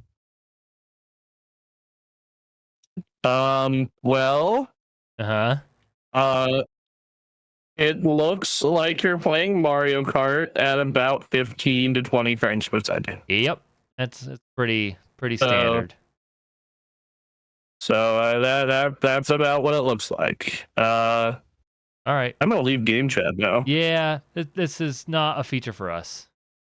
That's okay. Yeah, I do like how they have extra privacy features though, so that way like you can't just like pull your game chats and stream them to everyone in the world. Yes, I do like that's that. pretty funny. It's funny and that's necessary. Like genuinely, it's actually like a little hilarious. Well, you know, like that was something that when they first announced this feature, it's like, oh no, this is gonna be bad. So yeah. Glad they're taking some measures.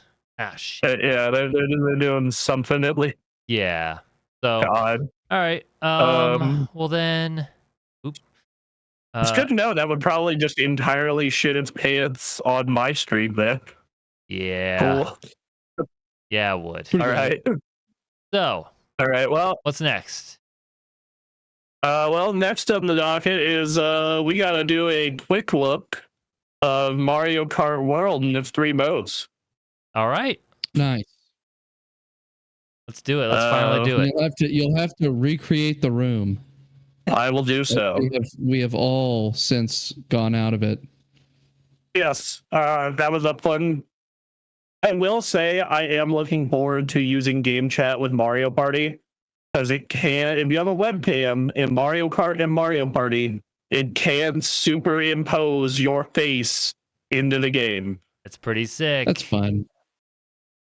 So, not gonna lie. Shit. Like, so when you know, even if your friends live far away, you can make them miserable with Mario Party. Yep. Yep. Alrighty, I am in. I am waiting for other people to join. All right, join, boys. Give me a second. I need to get this medallion. You understand? I do. I played Burnout Paradise. I understand. No, you don't. All right. I've been playing Burnout Paradise on the Switch too, actually. Yeah.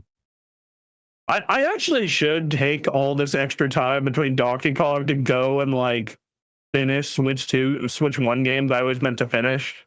Like I got like 3/4 of the way through Metroid Dread and just never wrapped it up. You know? Yeah. So, this is the time, man. Yeah. Before this thing, like I will say I do like kind of following the Switch 1 strategy of like having it 1 game a month for the entire first year. Like that's pretty cool. It's a good strategy. Yeah. It's a good strategy. All right. Once again, we got 2 rooms. Oh, God damn it. Oh, no, are you all in the same room? Okay. It just shows we're you in both. the same room. All right. Oh, that's not what I wanted to do. Yep. Oh, I unlocked new carts. All right, let's see. Locomoto, Astronaut, Fin Twin. Right. All right, so I'm gonna. So they've already seen a lot of pre-roam, so we'll get to that in a bit. Let's show everyone some knockout too. Let's do it. All right. So I'm gonna set items to frantic and the computer to hard. Ooh. All right. Yeah, let's I was in the middle of a jump. The rules have been decided. The rules have been decided. All right. Oh, Let's see. Which of I these guess seems that like? was me voting. Whoops. Yeah, are we voting? Oh yeah. We have to vote. Oh, okay. Shit. It's not. No, damn it. Oh well, that's what I voted for. Yes.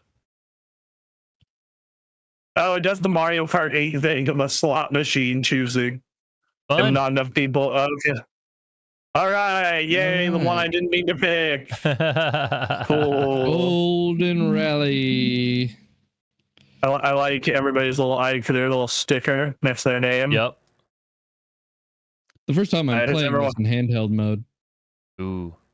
I did Zelda last night with it, and I actually did a test on my lunch break today of Hades. Oh, nice. And I was like, oh, Hades made my hands hurt a lot. I should probably see how it does on Switch 2, and it does a lot better. Good.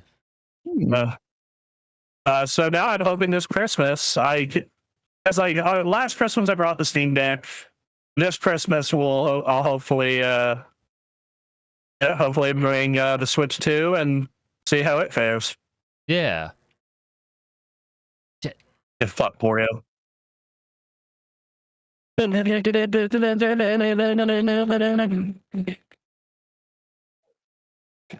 see where Radley is. My concern is not him. My concern is Duncan, because Duncan said some shit. Yeah, there we go.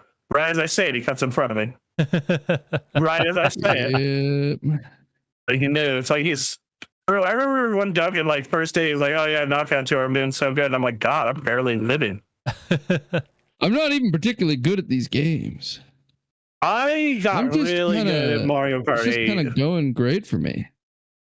So for those of you who don't know what Knockout Tour is, it's basically Mario Kart Royale. Right. Oh.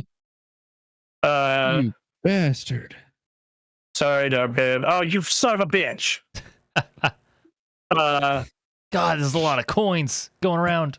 This is crazy. What is happening to me? I'm a Goomba. Yeah, the Kamek. Those are you unlock a lot of characters. Those fucking things.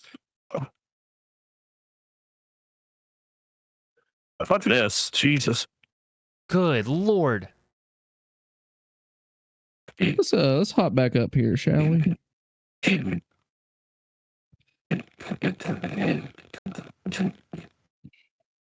See, I would love to take y'all into matchmaking for this. It'd be amazing. I think the reason they don't allow that though is just bullying. You fireballed me, Bronson. I didn't fireball you. I fireballed you. You fireballed me, you son of a bitch. Fireball. I've never seen this before. All right. No one got my really bad millennial reference. It's been so ingrained in my life, it just didn't faze me. Oh, sorry, I was about to get fucked by that blue show.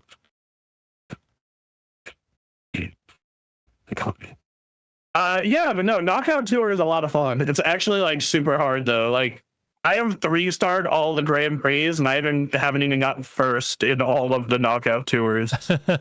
It's crazy. I've only lost Knockout Tour twice now. Man, how have you done the Grand Prix?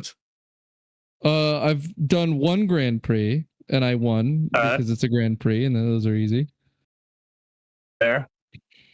Yeah, like I 3-starred all the 150 cc's. The Knockout Tour has been challenging, to say the least. Yeah, this is the roughest Knockout Tour I've had by far, and it's because literally both of you are the only ones who've hit me with anything. I am curious to see. I haven't done Knockout Tour online yet. I am super curious to see what it is. Oh my God. To be fair, we also turned on all items frantic. Oh yeah, we did. We told Again, it hasn't been a problem for me except for you fuckers. Ow. I've only now made it back up to the front of the pack. Not for long, motherfucker. I'm coming. Waluigi is coming. Well, that didn't go nice for me. Waha. Waha. Oh, come on. Why Some did I of the not? lightning.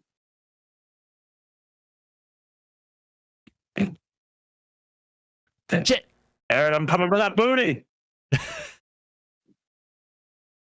I'm a warrior. Shouldn't have put that booty in front of me. God damn it. God damn it. No, the red shell. Yeah, I'm gonna hit up the Nintendo Palace and see if we can get like cross community knockout tour nights going. Stop hitting me with those. Ow. Yeah, just that's what you get. Yeah, I took your slipstream. I fucked us both over. Knocking me out of that up place. Come on. You took everything from me. I'm all the way in 10th. Race isn't even over. Everyone chill out. I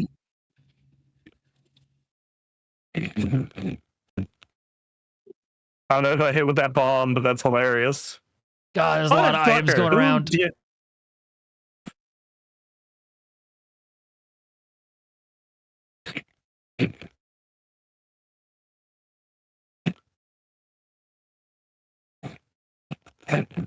Oh, that's not okay. That's fine. Whatever. Whoa! Son of a bitch! Whole lot of crazy shit happening in here. Holy hell! Oh shit! No! What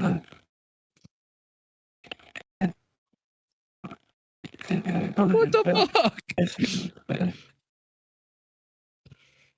Ow! Someone blew up my bone, and it hurt a lot. Oh god! Oh god! Fucking damn it! Oh god! Oh god! Oh god! What? I'm immediately flattened? Yeah. I come out a bullet and I'm just instant flattened? Welcome to Mario Kart.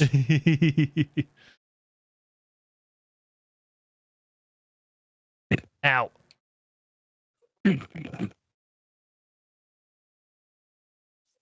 Screwed me with that star.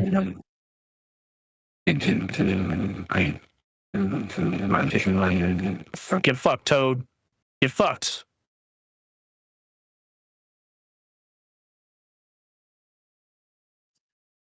What the okay.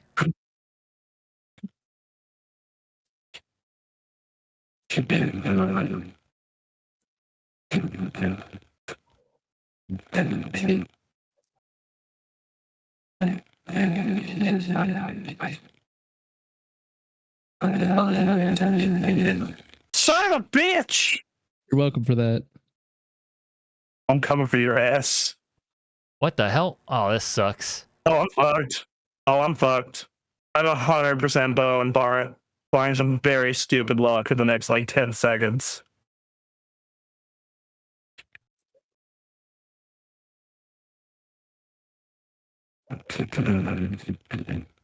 I'm eliminated. That sucks. Good luck, boys.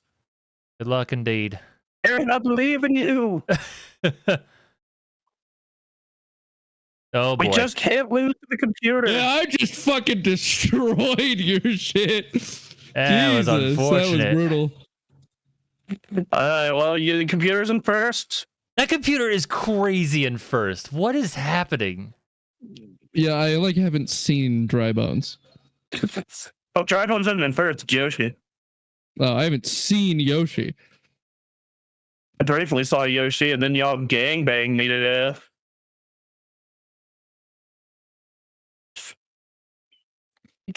There's no shot I was getting Yoshi there. That was crazy how far in front Yoshi was. Yoshi kicked our ass. What the fuck? Wrecked your whole game with that red shell. I was never in first. That was never happening.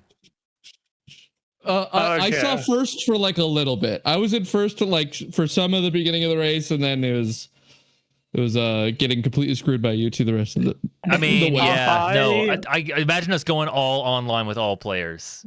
I imagine it's got to be crazy. This sounds amazing. I am going to contact the Nintendo pals and see how many people we can get in the lobby to see how many humans that we can get this going. So let me hit up the cross community Smash group for us and them and be like, all right, hey, Nintendo communities that we know, Oh, crap. True. All right. What's the other mode? Grand Prix? Yeah, so it's like Grand Prix or regular races. And then they have balloon battle and coin runners, but I haven't seen either of those two. I mean, I imagine the balloon battles is what it's been. Yeah, those are both what you'd expect. It's the thing with Grand Prix, right? Like, yeah, like this is it's Mario Kart. And the big new mode is like free roam and knockout tour, which we've seen plenty of today. I like how they don't even let you take a track. They just give you they judge by like your map, like what one year. Huh. That's funny. That's interesting. That's cool. That's actually so you actually have to like drive to a place in these lobbies to see if you get a track that's actually like you want. That's cool. It's like a neat thing. So who also picked the spooky map? I did. Not me. Yeah, the Aaron checks out. Spooky movie map is a double hit for me. That is a cool map too. To be fair, that's a very cool map.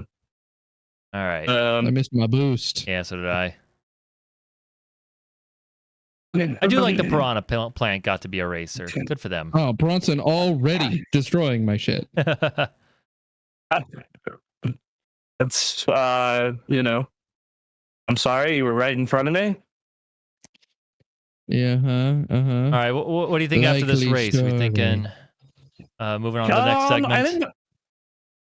I think that if people have been seeing Free Realm all night, I feel like we can maybe show them some verses, but I don't know how many people are actually going to play that. Right. Like, it's fun, and that stuff is a lot of fun, but it's hard to say. Oh, God. Bowser, I'm coming for you. Coming for you. Or I'm getting just gang-banged by everybody. I'm great in front at the start, but I'm just not getting enough coins. Also, Bowser had like notoriously bad acceleration. Yeah. But to be fair, that's why he's amazing in Knockout Tour, though, because if you can keep speed, though, you're gonna just be dynamite.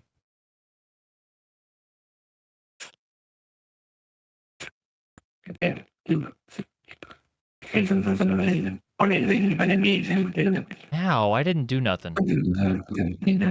Piranha Plants clearly are killer this time. Yeah, let me tell you, these very hard computers are not messing around. Oh, and Vampire Luigi now, y'all motherfuckers better watch out. Vampire Luigi does not sound pleasant. Oh, Waluigi, sorry. Vampire Waluigi sounds unpleasant. Vampire Luigi sounds like he'd be fine. He'd be a good house guest. He'd be very afraid of himself. Yeah. I mean, he wouldn't let himself in. Why you gotta hit me with that? Why you gotta hit me with that? Are you really gonna not let Vampire Luigi in? Look at him. He's such a sweet guy. Versus like Vampire Waluigi just kind of looks like creep. That man is not allowed in my house anyway. Like, I don't know. I could party with Vampire or Mariachi Waluigi. I saw Mariachi Waluigi and I was like, damn. I was on. Told me I want to party with him. Whole game. I want to party with Vampire Waluigi. I want to do. I want to party with Vampire Waluigi. I don't want to do it in my place. We got to do it somewhere else. Mariachi. No. Mariachi. He didn't give us a whole Grand Prix. No, you only do. Oh my God, Anthony's here. Well, now we have to do another race. Oh, we have to do another race. One more knockout tour, and then we'll do a knockout tour. 150cc frantic. I'll bust the computer down to normal. So I'm satisfied in finding out that so far I'm the best player amongst us. Yeah, no, I knew that. I knew that from our conversations. I don't know. I just didn't think about it. I guess I'm kind of a gamer. He's kind of a gamer. I have said that you are probably, outside of a couple of very specific games, the strongest gamer amongst us. Yeah. Let's see. What do I do? What do I do? Let's do that one.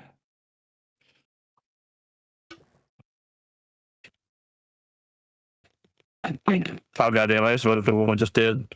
Not a single one of us putting up the same one. Nope. Man, that's good. All right, who did that one? Who was Cherry? I don't recall. Well, so we're going Cloud. All right, so let's do it. All right. All these goddamn racers. 24 people. Nuts. All right. I'm actually kind of surprised at the amount of people on my Switch friends list who bought Cyberpunk and are like playing Cyberpunk on Switch. Mobile Cyberpunk. Yeah, it's kind of that thing I've been talking about, where it's like I think portable PCs are getting popular. I don't think they're all the way there yet. They're not gonna. It's Nintendo, man. No, Nintendo being Nintendo. Oh, I mean, I just think that there's.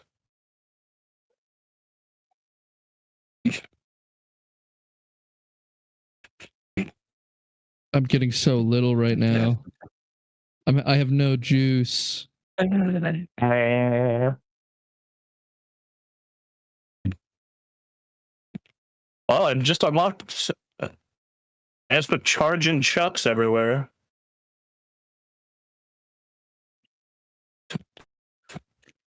David Anthony, you son of a bitch. Anthony is a real life driver, a real life racer. So he's got advantages. He got big advantages here. And we don't, we were not expecting him to come play spoiler to this stream. Here we are. So I gotta ask, what's everyone's like general history with Mario Kart? Because like, I found that I'm like very hit or miss with the ones that I'm into.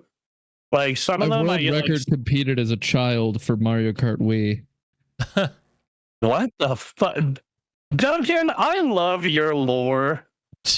Every time you come in here, it's just some story, and it's like, what? Okay. It was only one map though. It was specifically DK Summit. I was obsessed. I mean, fair enough. Like, I mean, yeah, I guess I have a weird story. Like, me and Ray broke the world record for Mario games in general, and it didn't count. It was super cool. The stream cut out at one point, and I'm like, well, this is not legit. I'm like, wow, that's some bullshit. That is bullshit. Yeah, you can apparently pay to have a Guinness judge there, but we didn't have thousands of dollars. $10,000 to be specific. What? You need $10,000. I believe that is correct. Tens of thousands, but tens. I guess it would be $10,000. 10 of thousand.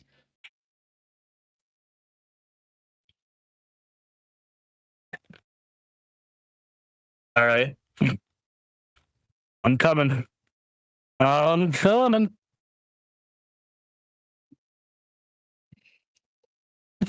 Bronson,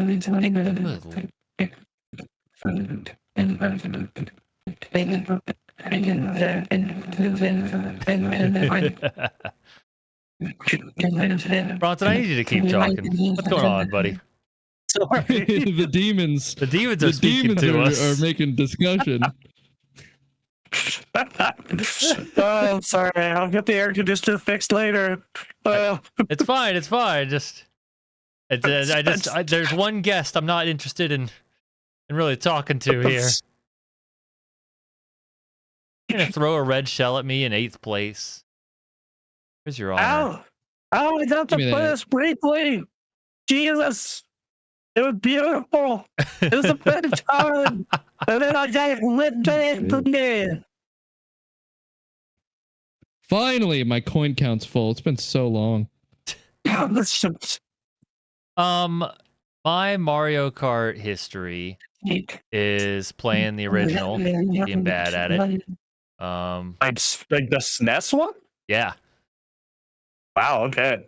I did not play that one until much later. Like, it was on like, but god damn you, red shell motherfucker. Oh shit. Oh god. Son of a bitch. Oh my god. I just got knocked out at the finish line. I was at it in 2nd place and I got knocked to 12th instantly. Mario Kart is chaos gremlin of a video game.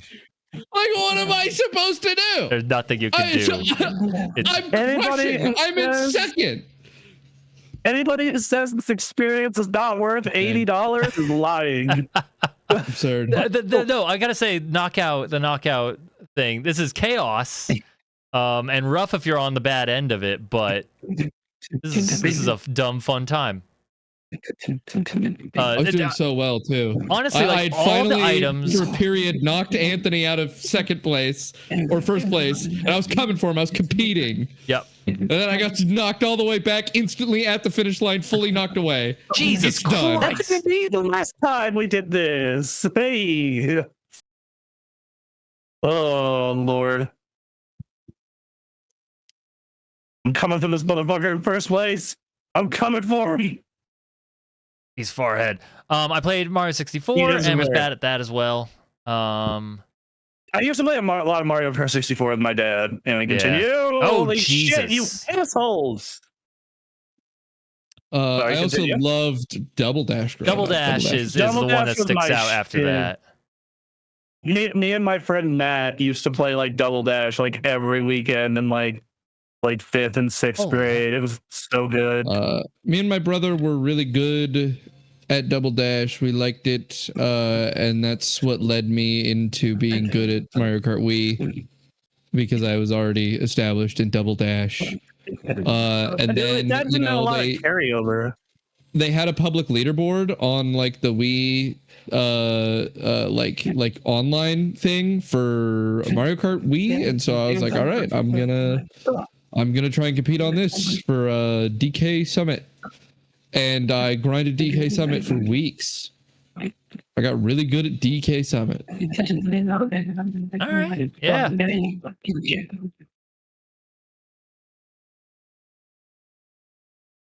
Why?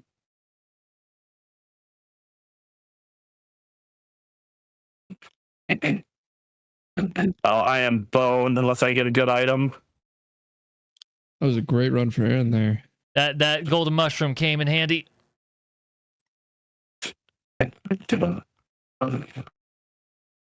Oh boy.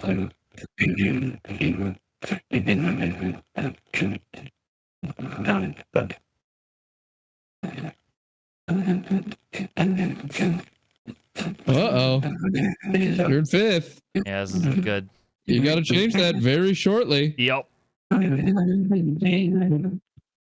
It's one of the 3 you goes down Mario right now. Killed You're me. all 3 packed together. Oh. I had a shot there, and Mario came with the 3 reds. Woo! Looks like Anthony also got knocked out last second by Mario. Yeah, Mario got the 3 red shells right at the key moment. It's still there. Destroyed us. Anthony got knocked out last second by me. I was the monster there, and I'm sorry, but that's Mario Kart for you. No, I'm gonna get 2nd at least. Fuck you.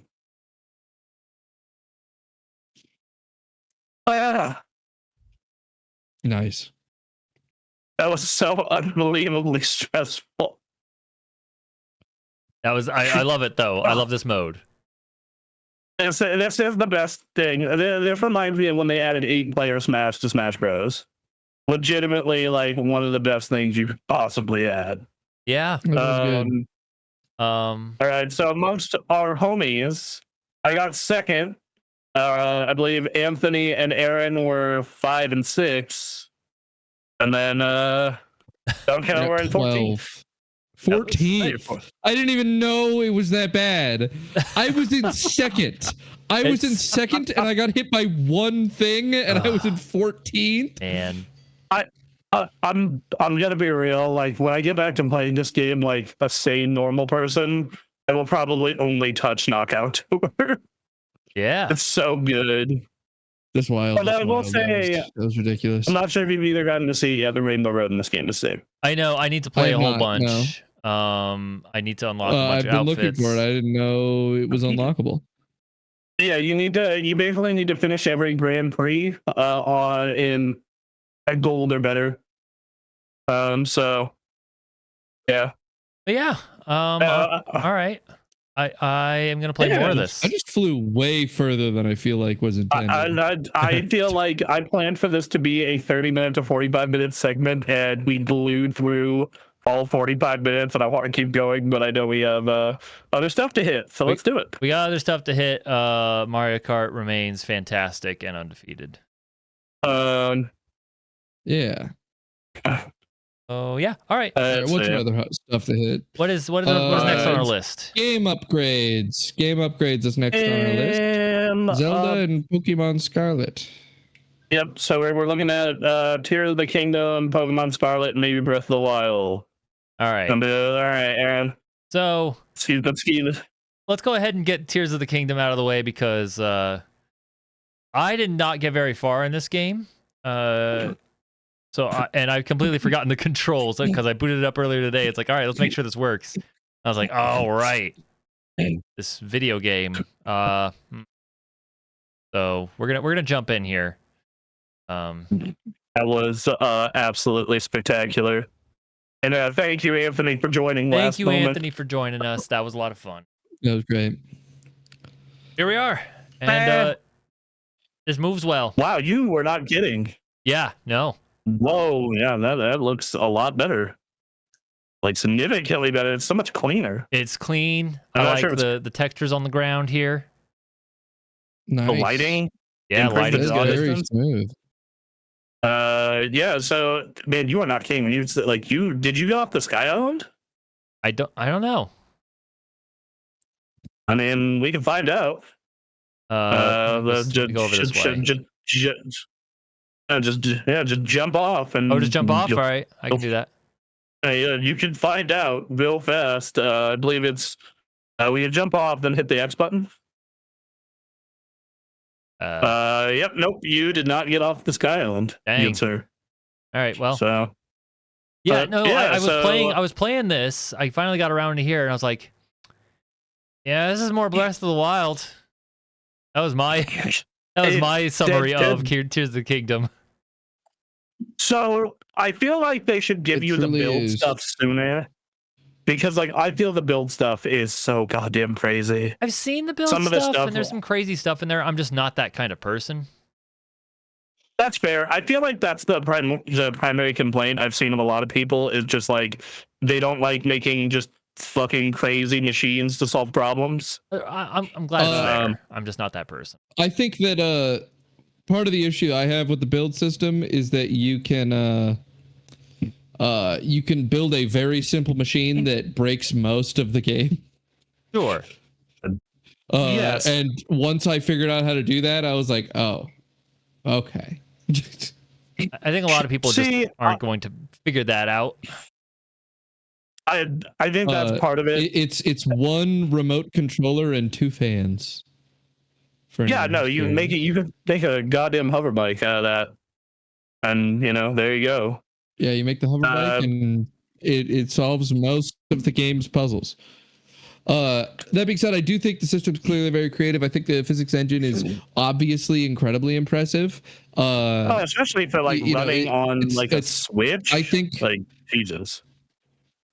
I think it's probably one of the most consistent and like impressive physics engines I've ever seen. It really, really behaves very well, and that's cool. But I don't think that the game is as interesting as Breath of the Wild. I think that a lot of the puzzles are worse.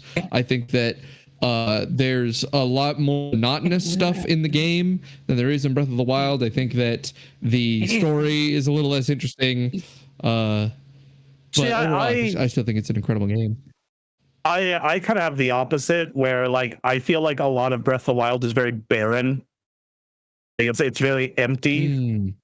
And this adds a lot more to the world, and just a lot more texture there. I do think that the underground is a bit too much.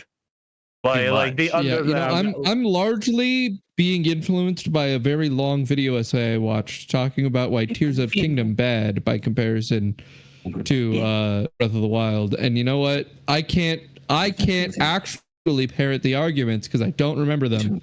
And that would be somewhat dishonest of me to do, but it's a good video. Fair. I played 60 hours in this game, and the only reason I didn't finish it is because towards the end of the game, you start having to deal with something called gloom, and there are items you can use to fight off gloom, and you really need a lot of it to finish the last temple and beat Yin. And I'd already spent 70 hours in the game. And I was looking at him like, I'd spend another hour to farm this, or a couple hours. Or I could just stop here because I feel like 70 hours. Yeah, my money's worth. And I had a lot of fun. I feel like that's a weird stopping point for a lot of people, but that's what it was for me. Right. I will say that this kind of fixes one of my big issues with Tears of the Kingdom, in which, yes, that game ran at 30 FPS some of the time. And then other times it didn't. Yeah. Other times but this funnily enough though, it's gonna be the next game we're looking at is Breath of the Wild. I booted up that because I knew if I started Tears of the Kingdom, I would not go back to Breath of the Wild at all. Oh, sure. Yeah.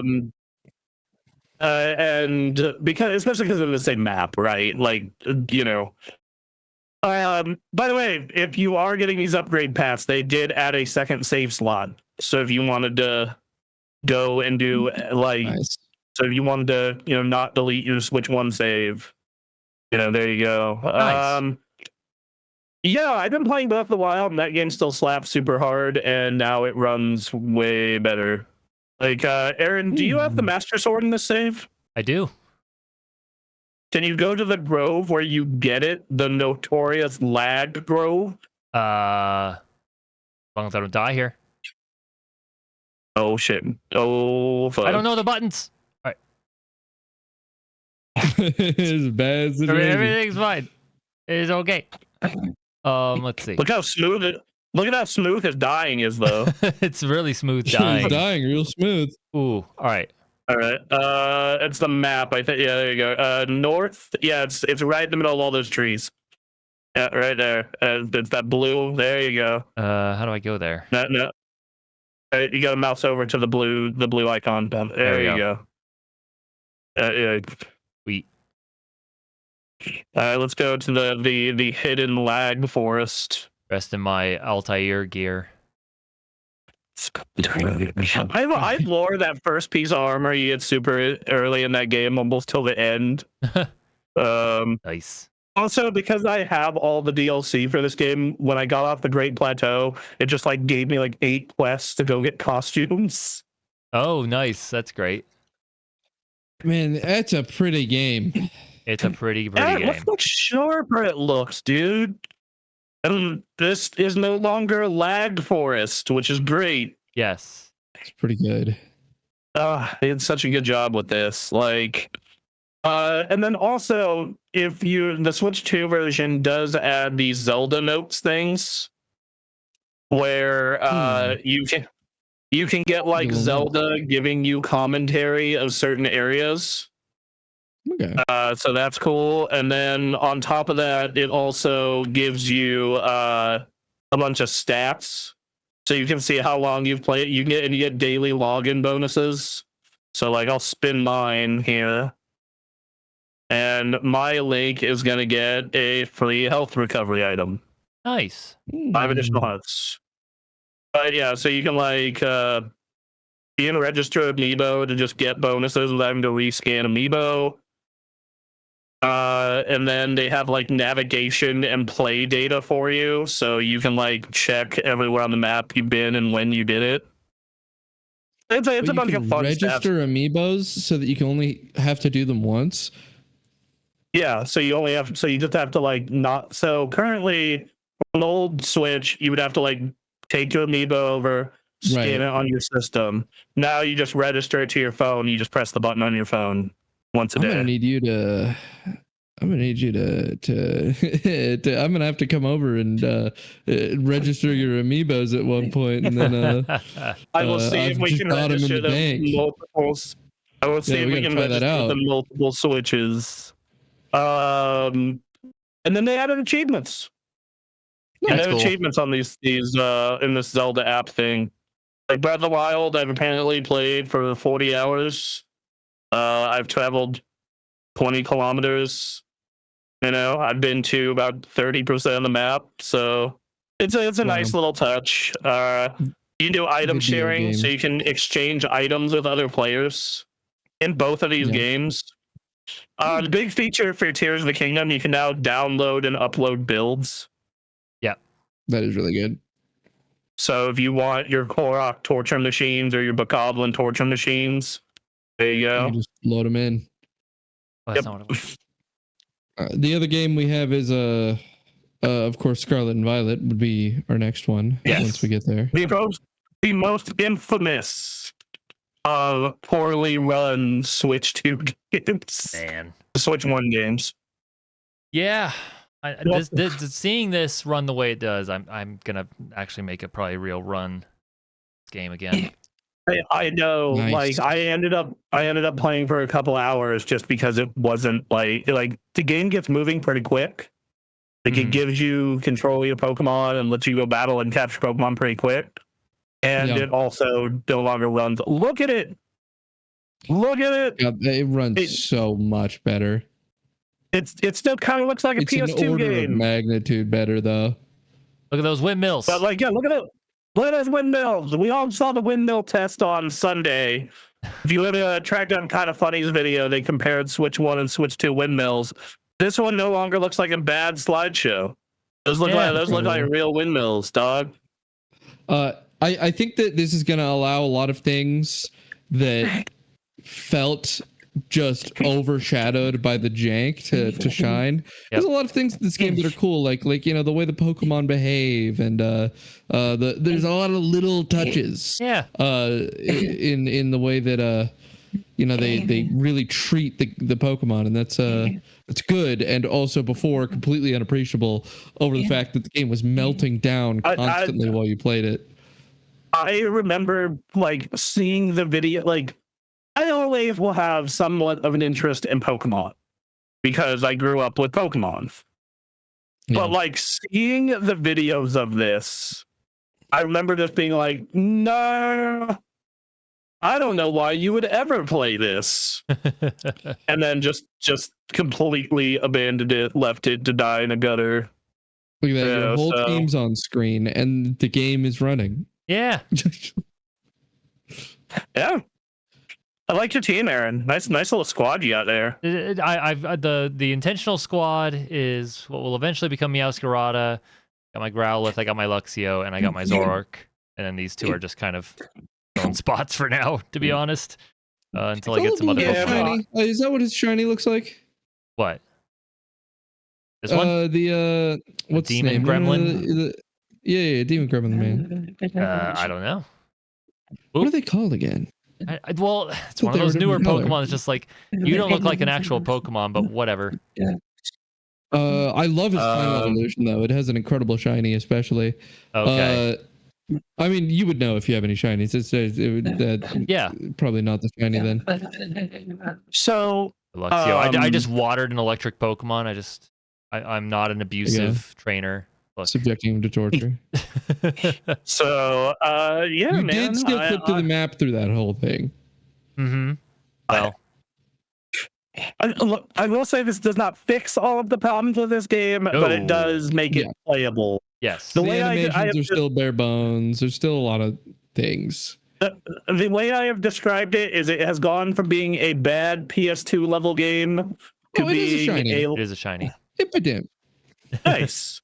But it's gone from a bad PS2 game to like a kind of good PS2 game, if a little like rough around the edges. I think there's a lot of interesting stuff about this game that I really enjoy. This is like their first real big attempt at a real big open world thing with their understanding of how to make a game on this scale, I guess. I think it also has a legitimately great finale. I think that the game culminates to an actually really good ending that just takes a lot to get to.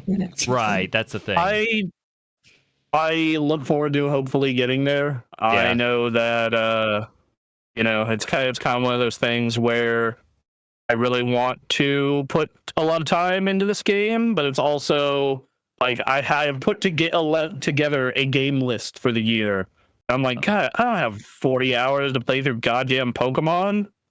Well, that's the thing. It's like you're talking about playing through Breath of the Wild, and it's like if I was to pick a game to put 40 hours into, like now that this game runs like this, it's definitely I wonder how the raids are now, because I am a lot more attached to Zelda than I am Pokemon. Yeah, to be fair. So that makes sense. The raids for this game were horrible at launch. They were completely desynced between every player in them and insanely laggy and just this nightmare on top of being incredibly difficult. I wonder how they are now. Right. Yeah. You don't have them unlocked, I don't believe. Probably not. Test, but I'll take a look at it at some point and see how that is. God, getting the Charizard was just it was a nightmarish process. Yep. Oh God, that sucks. I really wish I want a Charizard. Well, luckily you know somebody who has a Charizard, so you don't have to do the thing that was a limited time event where you could get Charizard. I do have a question. How hard is it to get a Snorlax? Snorlax is one of my 3 favorite Pokemon. I don't know if he's in. Yeah, my number 1 favorite Pokemon was Dexid off of Scarlet Violet. Same. So. Mine was Beware. Yes. Okay, but I'm gonna. Okay, so can I transfer my Pokemon from X into this? Well, again, if it can get into home. Yeah, if you can get it all the way up. I mean, you can transfer a Pokemon from Fire Red and Leaf Green into this. Okay, so because I need a Snorlax. Snorlax is one of my 3 favorites. I believe he is DLC content. Motherfucker. Yeah. Well, that means someone with DLC content can go get it and then trade for you. Yeah, I believe he's part of the hidden treasure of Area Zero. I think I bought the first one in the Timeless Woods. I do love me a Snorlax. We'll do some research later. I love this newer thing that they've been doing where you actually get to see all the Pokemon in the wild, because now I have a life-size Mankey coming after me. That is good. Reminds me of a TV show, that episode. Exactly. And now you have a good idea. Episode. What's the age of trainers in the game? Like 12? Originally, if you go all the way back, it was a 10-year-old. You become a trainer at 10. Well, no, I'm talking about this installation. This is unclear. Oh, okay. They have left it purposely unclear for quite some time. Okay, because I remember Black and White, they said, but I think that was the last time they said, in fact. I would love it. Maybe X and Y? Possibly. I don't know. So I would love it if in a future mainline Pokemon game, they age the game up to where people are. So like, you're now going on your trainer adventure at 40. That would be cool. Again, I think there's a real opportunity to create a slice of life, Stardew Valley-esque game where you're not doing the search for badges, but it's like you're part of the Pokemon community and you get your Pokemon and you're part of a village. Like you could do some stuff for that the adults would find really fun. Stardew Pokemon. Yeah. There you go. Pokemon is full of opportunities to do interesting things that aren't being exploited. That are not being fundamentally done. The nature of the franchise. So, Aaron, maybe you can show us a battle after this person's done talking at you. I mean, I can do it. I can do another battle. Yeah. Oh, like with a trainer? Well, you're right next to one of the progress. Here. Oh. One of the progress points, which is why you got the call. Oh, really? Yeah. Man, see, look at that path the way down there. See that path down there? You can walk that. You can walk that. Let's see. That's nice. Who do we want to go after here? That's a very 2014 Nintendo. You see that that mountain? You can climb that. Walk there. Knackley. You got a Knackley. Let's go mess him up. Mess Knackley up. I enjoy the final evolution of Knackley. I like me a Garganical. Yeah? Ooh. Yeah, it's a cool Pokemon. Knackley endured the hit. Caught off guard, couldn't move. Quick attack. Fuck you, the fuck you move. Alright. I need to... I want them to do so much more considering what this is, but like this is still just such a massive improvement over what it was. Yes. Yeah, if you play for Sword and Shield, I think this is an improvement. Especially specifically this version of the game. I think the previous version of the game, not better than Sword and Shield. This is maybe. Right. I need to play it more to find out. Yeah, that's fair. Terrestrialization. Not a fan of this feature, but it's there. I actually love it. The first, I just laughed so hard seeing the dumb shit on their heads, like that electric dog with the goddamn light bulb. Yep. I was laughing so that was so visually. So I think terrestrialization obviously looks dumb. I think we can all agree that it looks weird and dumb. I think from a competitive perspective, it's one of the most interesting things they've ever had. Yes, for sure. I'm like sitting. I'm you know, like I'm the person who's just like these extra gimmick ideas peaked at Mega Evolution. Yeah, Mega Evolution is the one everybody likes. Nobody ever disliked Mega Evolution. Everybody did dislike Dynamax. Z moves were also pretty disliked. Yeah. Albeit really fucking cool. Like, yes, Z moves are dope. The Z moves were disliked because competitively they were way too insane. For example, normal Eevee was an incredible thing to run on your team because it had a Z move that let it boost all of its stats by like a massive amount, and then you could baton pass it over. There was a lot of dumb stuff that happened largely because of Z moves during the generation of Sun and Moon. But Mega Evolutions was great. Everybody liked Mega Evolutions. And then Dynamax was awful because it just made things insanely beefy. It centered your entire game around dealing with Dynamax, and it took away features people already liked, or at least were used to, right? Like, you know, they had Mega Evolution and Z moves. People got used to Z moves, and they took away both, even though everybody liked Mega Evolutions. Yeah. And then this, I think, is a really good application for competitive play, while deeply uninteresting for normal players. For a normal player, terrestrialization is not going to affect basically anything you do, like ever. Well, and you know, and I think that as someone who is a lapsed like normal player in Pokemon, like I'm just like, this looks fucking stupid as hell, and I don't get the appeal here. It's amazing. It allows you to. How big is the competitive Pokemon scene? Like, I'm kind of curious about that. It's very big. It's incredibly big, especially so in the past few years.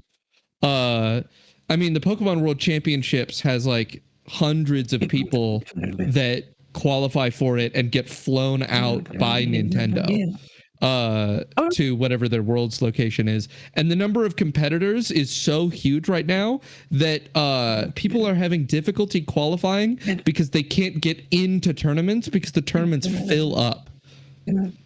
Nuts. Oh yeah. So it's huge.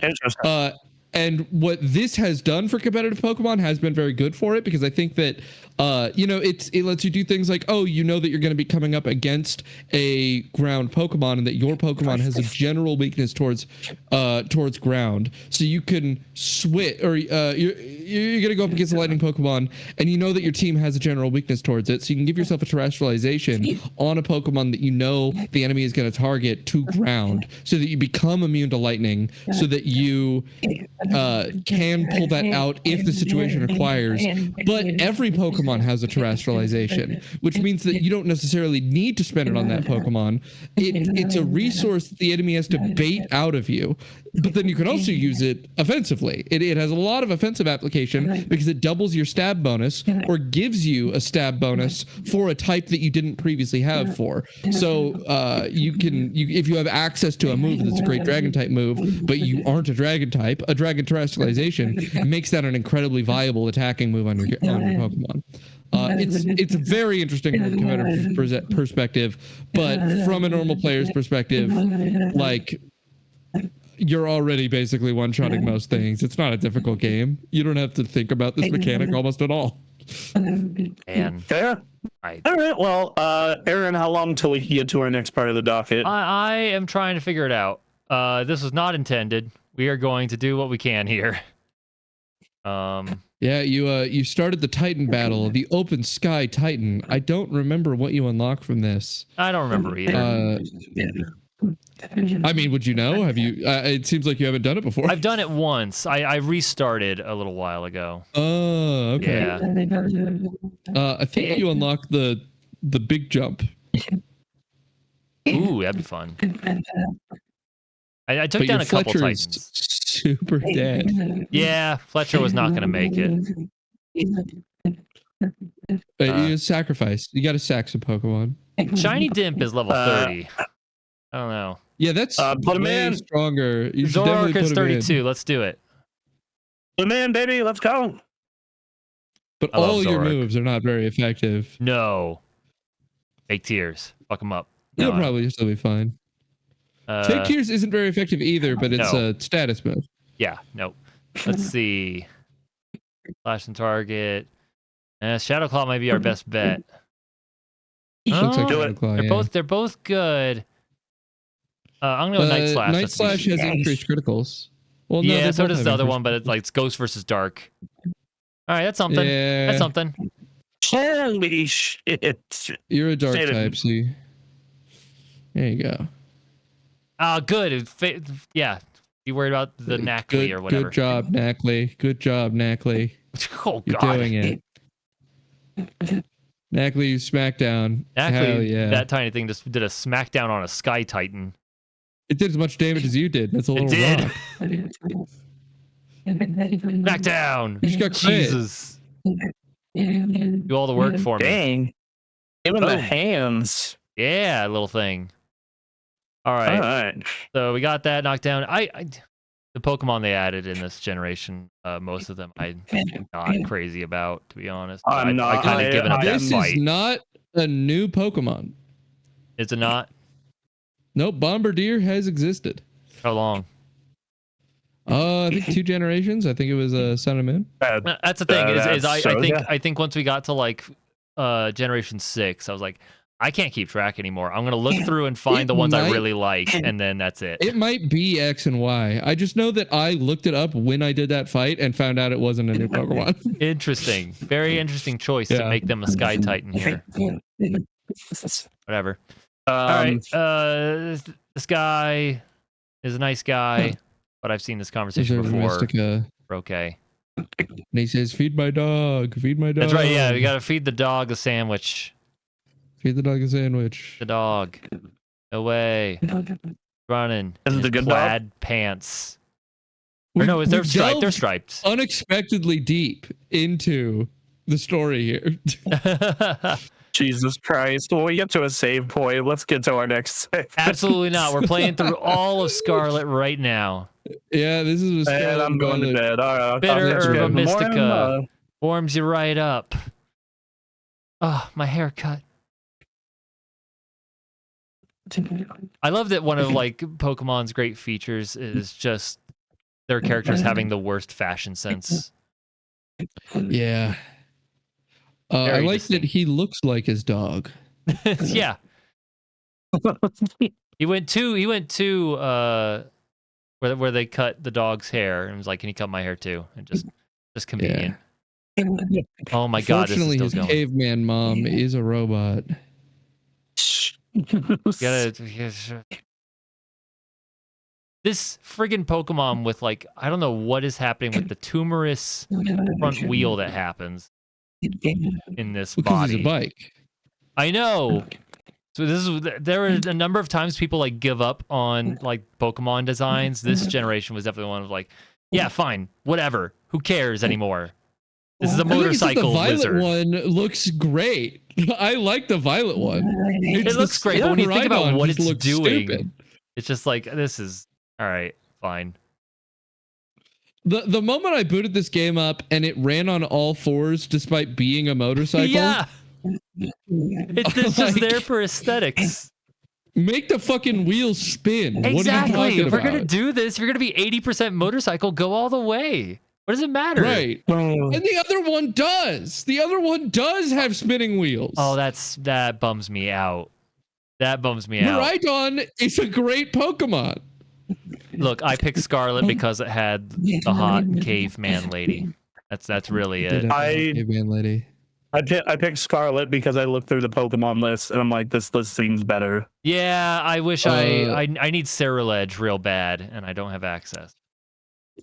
I liked the Paradox Pokemon available in Scarlet in comparison to Violets, so I wanted the animals. Yeah, fair enough. All right, I can swim on water on my mount. Okay, here we go. Ooh, now saving. All right, we're good. Ooh. All right. Next up, we got GameCube. Let's hop in the GameCube games, boys. Sweet. GameCube. It's a cube full of games. Indeed. That cube can So you have 3 games so many to check out stories here. All right. So like, be real here. F-Zero is what we're checking out first, right? That's fine, I guess. Yeah. I'm a Soul Calibur man, but that's fine. Let's do this. So both of those games have widescreen modes. You can go to the settings and set to widescreen. Ooh, okay. Yeah, so let's get in here. Also, man, after playing Fast Fusion, I thought this game wouldn't be that fast, and then no, it is. Right, it yeah. very much is. All right, yeah. Screen mode. Wow. All right. Right? Okay. Yeah, there we go. Let's check this out. Let's hit up arcade mode, top left corner, Grand Prix. We can dip out of Grand Prix if we need to, but yeah, let's just start Ruby. Let's start it. Yep. Trust me. You are going to want lower difficulty. This game does not F around. Look, I'm just here to mess around. Let's give me what you got. All right. This. Why not? City, baby. Okay. Captain Falcon. What colors we got? Oh, we got some good colors. I'll keep it classic. Honor Captain Falcon. I like his pink Smash Brothers outfit. Yeah. The one I wish he had. I'm all about gold and Smash. After playing this, like this past weekend, I was like, oh, no wonder they didn't make another one. You can't do better. Yeah. They did it right the first time, or I guess in this case the third time. But I mean, it looks so good. yeah. Yeah, yes. Like this game is 22 years old. This is a slight upscale pass, and like it's a slight like upscale pass. Everything's moving so fast that I really can't like observe the poor geometry that would come with a GameCube game, or like the lower textures. Even though textures are probably up-resed, it's good. It's good looking. Yeah. Like it looks great. It controls great. It's so smooth.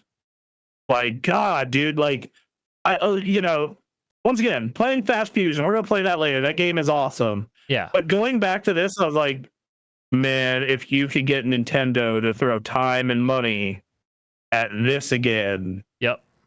Oh, buddy. Like, because like I like Fast Fusion, but it's very clear like this is an indie game made by a smaller team. Yep. Like it's a great game. I love it. That game it's been awesome. It's been one of my highlights of the Switch launch here. But like seeing this, you're like, man, what 22 years of evolution could do for this, right? Yeah. Just I look how fast that was.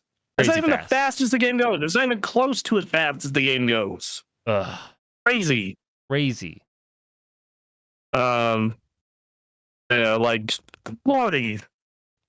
So we'll do one more race, I think, and then you guys kind of get the idea I think of you what get the idea of what F-Zero this is, but hey, yeah. if you are in the mood for some racing, before or after Fast Fusion, you got this Mario right Kart. here. And Mario Kart. It's so many racing games at launch. Let's do it. Yes. I've been very happy this year because it has been the return of arcade racing games. We got Sonic Cross Worlds coming. We got this being put on Switch. We got Fast Fusion and Mario Kart. Like it has been nice to see. Like Sims are fun. Simcades are fine. But I don't know why arcade racers decided to disappear for like 15 years. Yeah, you had. Yeah, I don't know. Bummer.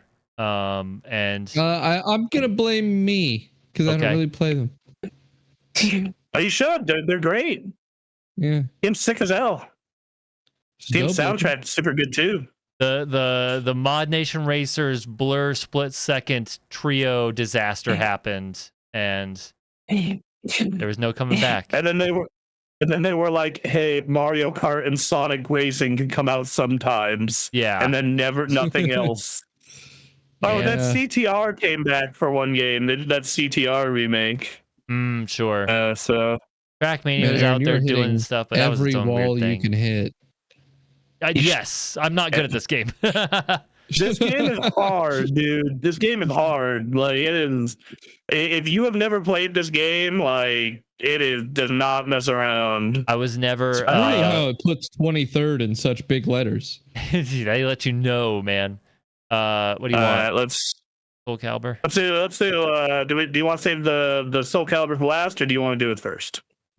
We can do Wind Waker. We can go ahead and do Wind Waker. Well, we'll roll around in Wind Waker. So I did have Wind Waker this weekend. Wind Waker is my favorite Zelda. Right. I totally forgot that they do an up-res on this. It does not have widescreen though. Oh. I have something to admit about Wind Waker. Okay. Yeah. I have never beaten it because when I was a kid and I played Wind Waker, I played it on a PC emulator without access to a controller. And so I was playing it on mouse and keyboard. And there's a lot of mirror puzzles in this game. And those are impossible with mouse and keyboard. Oops. No, that's not playing like a video game journalist right now. Give me a second. Give me a second here. Lord. That That's a shame. Well, you now have access to what is, in my opinion, the best of the 3D Zeldas. Yeah, I played most of the game. I never let's see, played if you Wind got- Waker. If you got stuck on the mirror shield stuff, then yes, that is the third to last dungeon. Yeah. It was all the mirror shield. Actually, the same thing happened to me in Ocarina of Time. And that's the end of the game. In That's fact, the second to last place. Yes. So I was able to get through there. It was literally the end of the game that had one mirror puzzle I couldn't finish. All right. Yeah. Because I couldn't hit it on keyboard. I feel like, well, you have an NSO membership now, so you can play two of the best games ever made. Congrats. This is. I really loved the opening of this game back in the day. It does take it a minute to. It does take a minute. I have 100% of Twilight Princess. There you go. The worst of the three.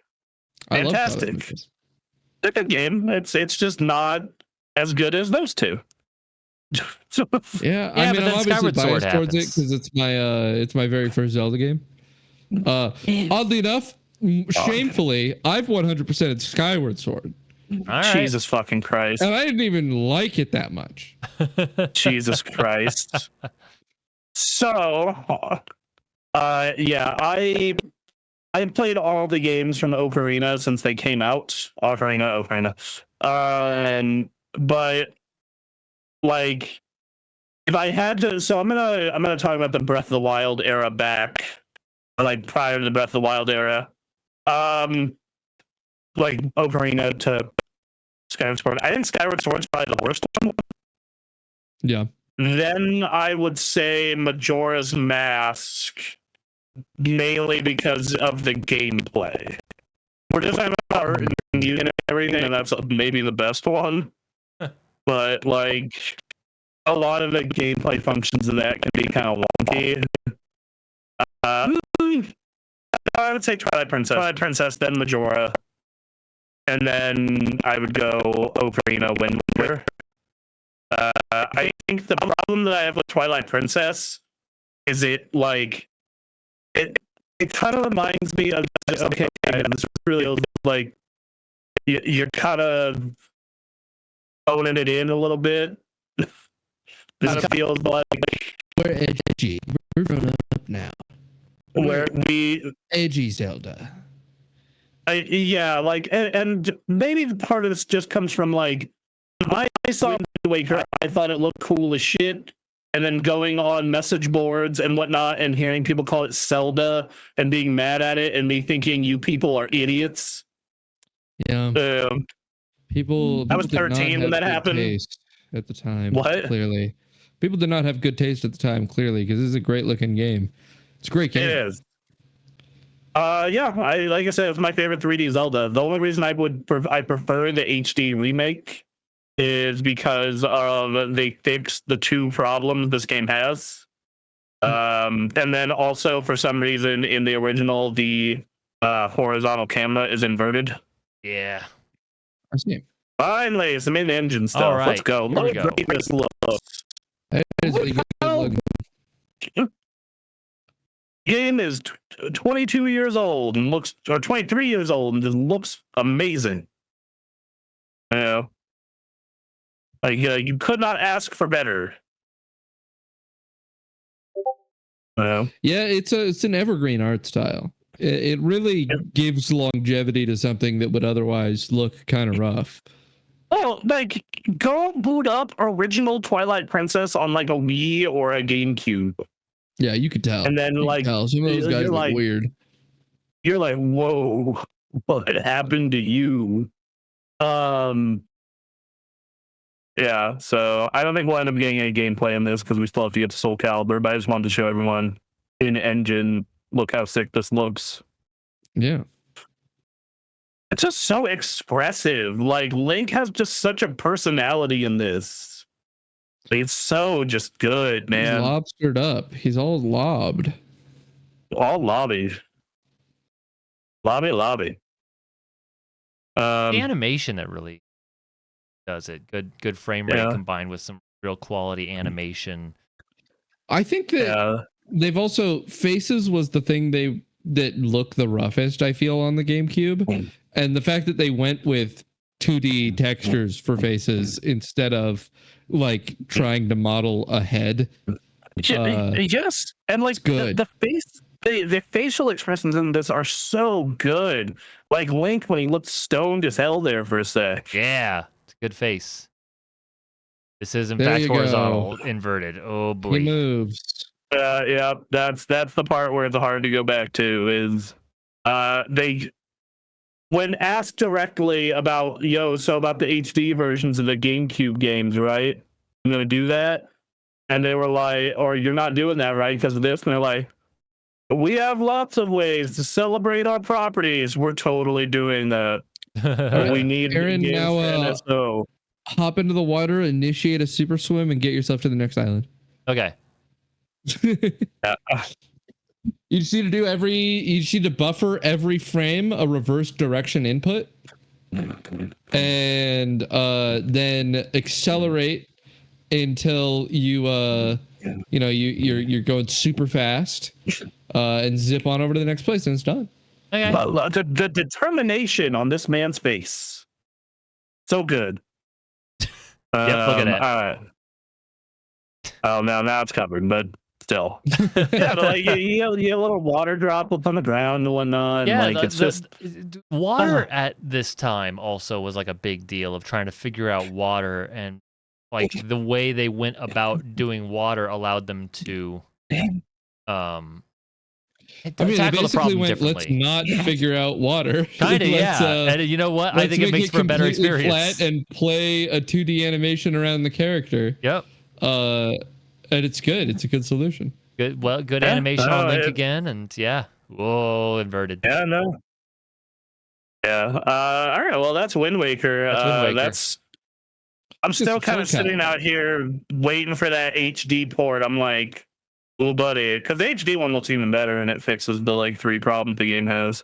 Okay. All right, Soul Calibur, the best Soul Calibur. Soul Calibur 2. This was my introduction to Soul Calibur. Was Soul Calibur 2. Yep. I think it was most people's. I feel it really was most people's. For me, it was on the Xbox. And I was on PlayStation. Spawn.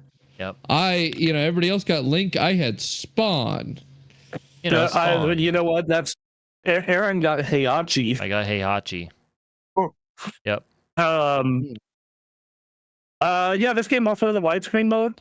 There are like a handful of GameCube games that got progressive scan widescreen, and they look fantastic. This was for like all 5 people you knew who had an HD TV. Wow. Awesome. It's sick. It's great when you plug these into alternative ways to play them. Yeah. Or I mean, you have a GameCube with an old style TV like that. Yeah. We got a boy Link. I know 0 moves, so we're gonna mess around with this for a little bit and be done.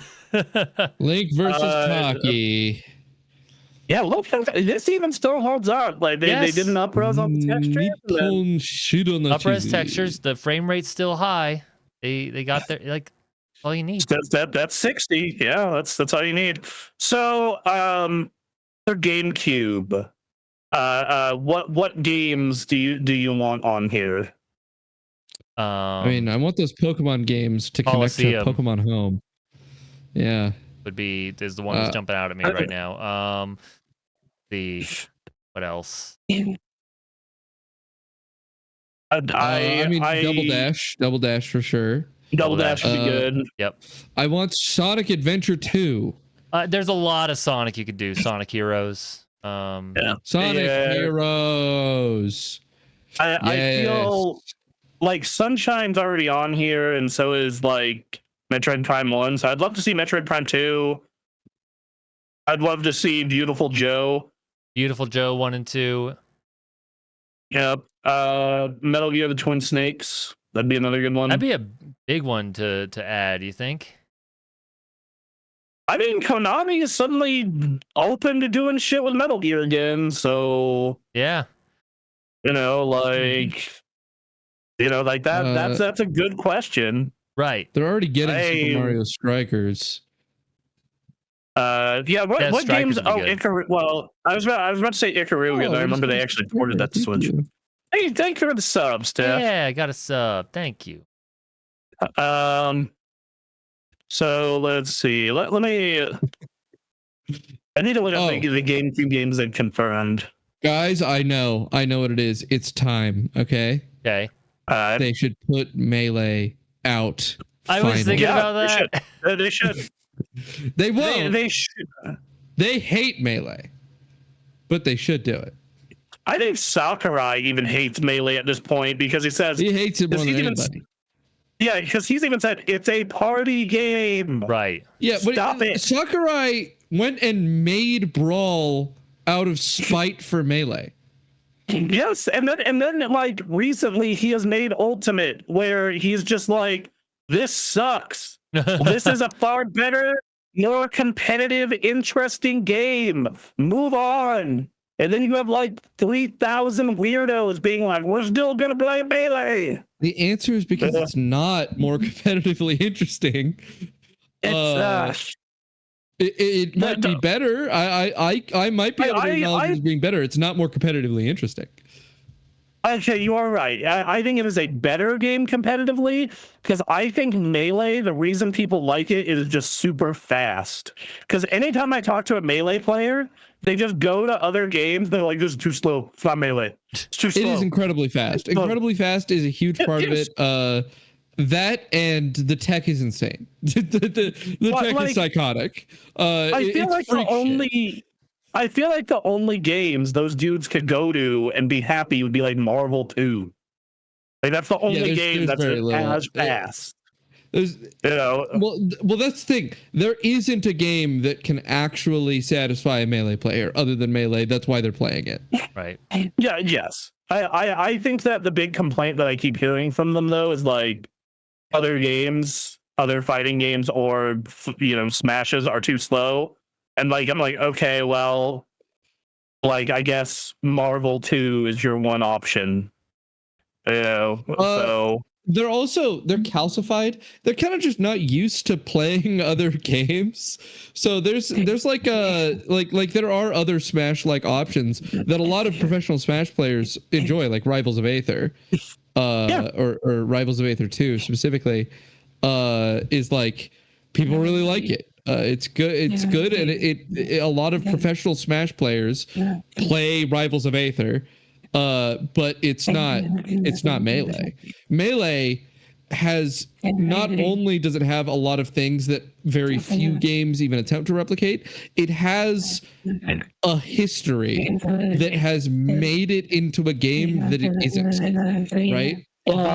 It's just the process of playing Smash on Slippy, right, against people who have become the development of these decades of practice with a community that is probably one of the most long-running communities of that level of dedication for a game. Yes, it's caused an environment that's irreplicable. Like the fact that in the past year or two, Donkey Kong has had like a major renaissance in Super Smash Bros. Melee, not because he's a particularly good character, but because the community has developed in such a way that they aren't prepared for Donkey Kong because they have spent so long playing a certain way, and Donkey Kong's just fundamentally different than what the community has been for a long time, that he's become viable. It's interesting. And I think that is interesting, but I also think that just, I don't know, man, like it feels like that these people can't move on for some reason.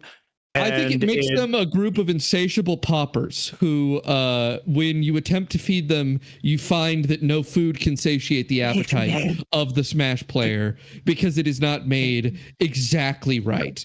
They've tasted something that does not exist, and no chef could possibly cook them a proper meal. It is interesting. I don't think it's necessarily good. But I'm also the person who's like thinks Melee does not deserve this. Yeah. But I am that person. I don't think I think Melee is a good game. I loved it. It's probably my most played GameCube game besides maybe the original Animal Crossing. And I think that it is incredibly overrated. Another game that has a community similar to this is Third Strike. That game totally deserves it. That game deserves its psycho community. I feel like I wouldn't call it overrated in that, like, I don't think Melee players have convinced themselves that Melee is uniquely better in some way than the other games they could be playing. I totally think they have. I don't know. I know a lot of Melee players, and they've never given me that impression. But maybe I'm just around a good crowd. It might be. I've only met two Melee players, and they just seemed like psychos. So I have a lot of friends who are Melee players. I think they play Melee because there's nothing else like it. It's similar to how people play competitive Pokemon, because what else is there? Like, there is no equivalent to play. Even games that function like Melee won't be like Melee because they don't have the history that turns Melee into what it is. But I mean, this is kind of what ends up happening with a lot of long-running competitive, especially fighting games. Because last year at EVO, we had that moment with Hugo, right? Where everyone's like, Hugo's the worst character in the game. And we had a dude roll into top 4 with Hugo in Street Fighter 3. Yeah. I guarantee you, I'm going to EVO this year, and I guarantee you at the Marvel 2 tournament, someone's going to take some Garbo character to top 8, probably.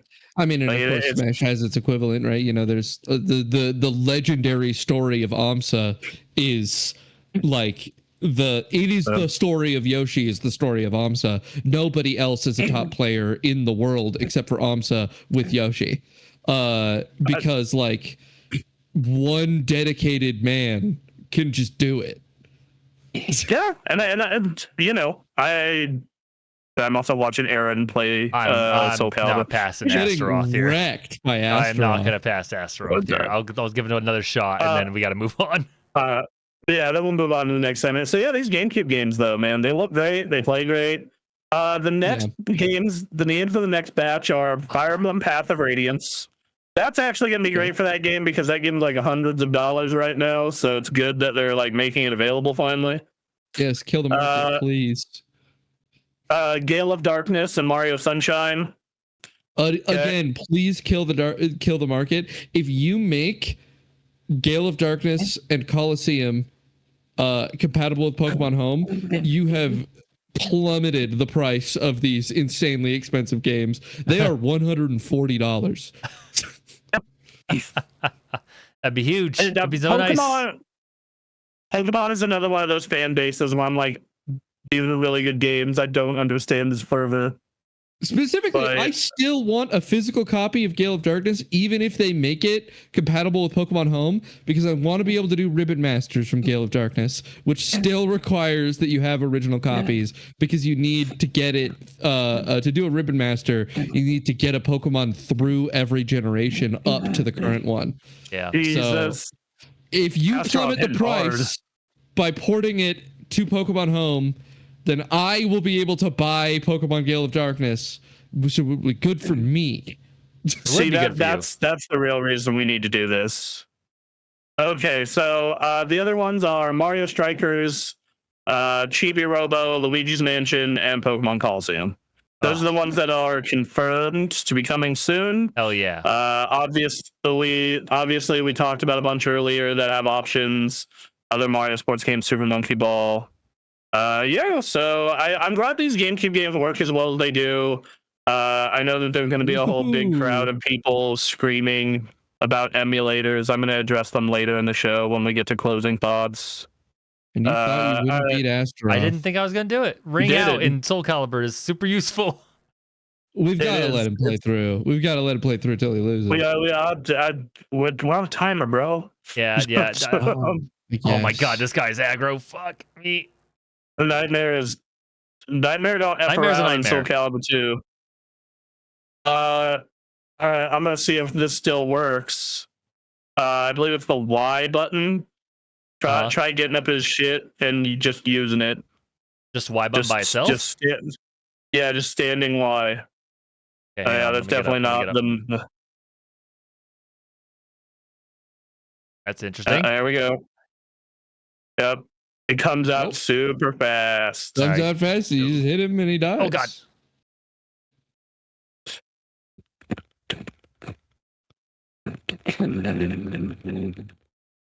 It is really fast. It's working. But he can. It's working. Sidestep it though. Yeah. He can sidestep it. Just be aware. It doesn't of that, matter though. He won't sidestep all of them. Okay. I mean, yeah. Like Aaron could like somewhat time them and then throw in a few grabs for his blocks. But yeah, no, he's got it. Crap. Okay, hang on. No, hang on. I got this. Hang on. Oh, hang on. I got this. Gets hit. That's attempt. Yep. Oh, shit. God, that sword hits hard. It does. It's very slow though, and it can be dodged and or sidestepped or blocked, depending. I love Soul Calibur. Better characters. Oh my god, the ring out. Right. Disgusting. I love Soul Calibur too. This is another GameCube game that I probably threw hundreds of hours into. Like it was no joke. I was definitely too young to throw hundreds of hours into it, but my dad really liked it. It's one of the only games he's ever played other than Diablo and Halo. Yeah. They did a real good job of making this a fighting game for everybody. They did. Yeah. All right, Aaron. Let's get over to No More Heroes or Pokemon Arceus. So I'm just gonna get Arceus out of the way. Yeah, that's the easiest one where you can just where I'm at, I don't know. So I didn't see an upgrade pack for this. It did not get one. But I believe it just runs better. Yeah, so any game, pretty much every game, if they didn't get an upgrade pack, they at least run at their maximum frame rate. Okay, well, you're gonna find this interesting then. Mm-hmm. Okay. All right, hit me. It feels pretty similar and not like the others to me. Yeah, so this does not feel super smooth. Maybe it's capped at 30? Yeah, I was just about to say it's capped at 30 probably. Because like No More Heroes has a very similar thing where No More Heroes in combat it's 60 and now it's locked at 60, but in the open world it's 30 because it's locked to 30. So this is a case of where the developer could decide to go in and unlock the frame rate for Switch 2 players, in which it probably would run in 60. But it's up to the devs, you think? Yeah, that's up to the devs. I don't know if they'll do that because ZA is right around the corner. The ZA is coming. They don't want you to pay attention to their other stuff. Yeah. All right. Well, still, what it does mean is there probably won't be drops anymore, though. So you probably won't go into areas and get big giant drops. Yeah. Which is nice. Yes, I have actually noticed I am okay playing a game at 30 frames if the frame pacing is good. Yes. Like that is something I can say. I'm willing to sit, like, if there's no micro stutters, there's no, like, I played through Spider-Man 2 at 30 FPS quality mode because, like, there's no micro stutters and no problem. So it's pretty good experience because of that. Yeah. All right. All right. Can we get to some combat and No More Heroes, maybe? Let's see. Because I ended up being in a room that I suspect there's something on the other side of this door I'm at. Let's take a look here. If not, I guess maybe we can take a look at ARMS, because that did get an upgrade pack. I found it's very armsy. I don't know. Playing it, but yeah. See here. I like how they recommend you to play it like the Wii game. You got to charge the blade, man. You do. You got to do it by doing the jerk off. You got to jerk off your sword. Your lightsaber. Yeah. You're not lightsaber. You're not lightsaber. Don't call it a lightsaber. Yep. Let's. We are here in Santa This game Destroy. was really good. This game was really good. I'm excited. I now get to play on a machine that can run it. Yeah, just so you know, the open world is still 30. I tested it this this week, Gotcha. but the combat sections are 60 though, so you should be good. All right, let's see what we can do. And so are the mini games. See what we can Bayonetta load is now in. locked 60, which was amazing because that game was going down to like 44, 42. There's like a section in Tokyo where it goes down to like 31. Well, I like this. This is actually this is not much, but this was asking a lot when I was playing on the original Switch. Yeah, This movement. Yeah, I'm. There are a lot of games where I hope the developers go, "Oh yeah, dog, we'll go uncap the frame rate, and yeah, you're good. We'll go do that." Yeah. All right. I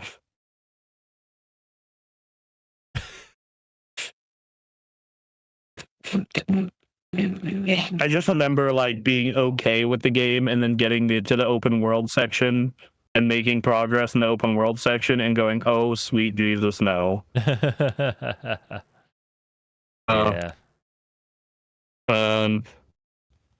Gee, what Like, could this be oh referencing? sweet. Okay.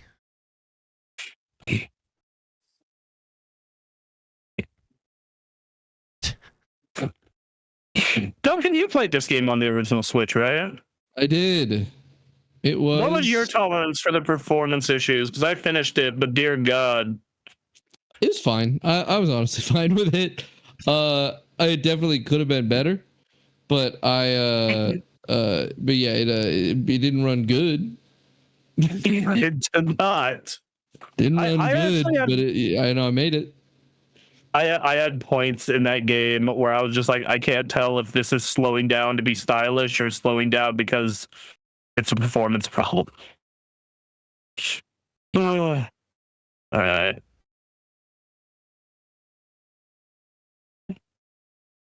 I'm glad Suda's making another game. I am too. And I'm looking forward to that next year. Yeah. You guys really got to watch the Tokimeki Memorial video on Tim Rogers. Oh no. How long is it? Oh, it's only 6 hours long. Yeah, it's not long. Jesus Christ. But he talks about Suda 51 a lot because he worked with Suda 51 on I can't remember which one of his games. He worked on one of those games. So him and Suda 51 were playing dating sims in a room to fucking figure out the mechanics for a potential dating sim mechanic they were going to put in one of their games. They both hated and they both were trying to sabotage to not be put into the game, but the executives loved it.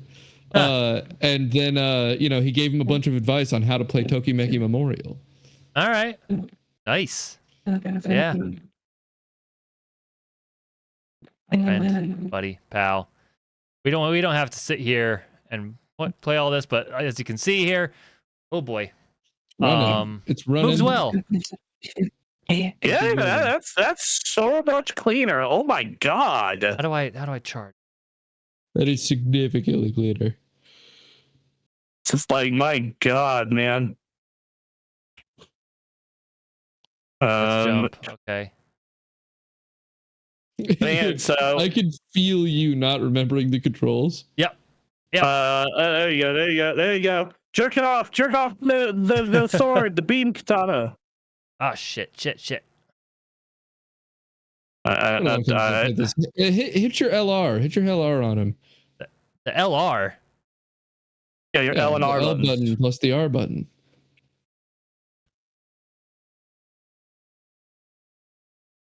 What the hell? Yeah.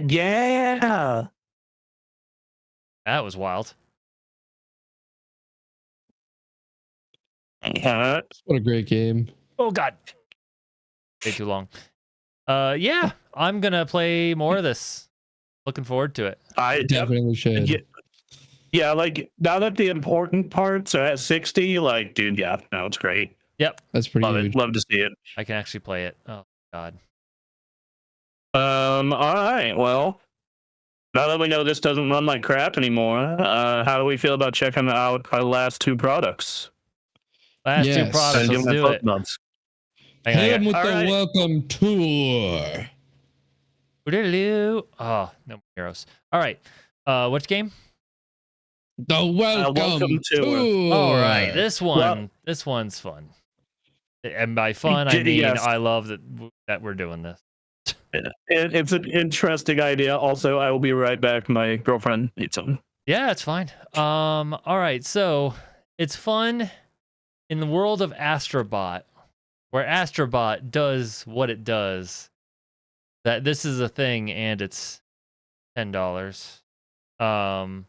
It is $10. I don't know, man. $10 whole dollars. So okay, let's. So I've only unlocked so far the two side controllers, and the screen itself. Good to see you again. Happy to be here. They missed you. They missed me. All right, so you're a little dude. You run around on the thing, and then you look at the buttons. Yeah, you pick your guy. Yeah, you pick your guy. Criminal that I don't see in me right now. There's no me's here. Yeah. Oh my god, this is great. Now that Bronson is gone, yes, only his whispering demon is with us. Oh no. Oh god. What do we name it? Do we maybe they name themselves?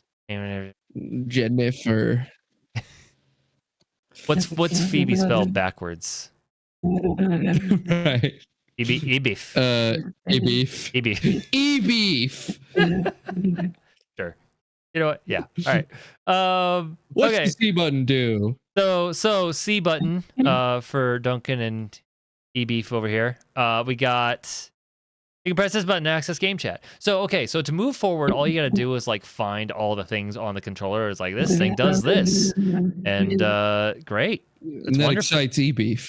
Yes, it does. And once you do that, you can move on to the next area. Wait, where's a game? Okay, so here's this. This is like a little unlockable thing. This one you have to get. Oh, you have to unlock it by learning about 4 parts of the controller. You give them 4 knowledges, and you unlock a game. No, so looking at all the buttons and all the features of the controller will unlock the next thing.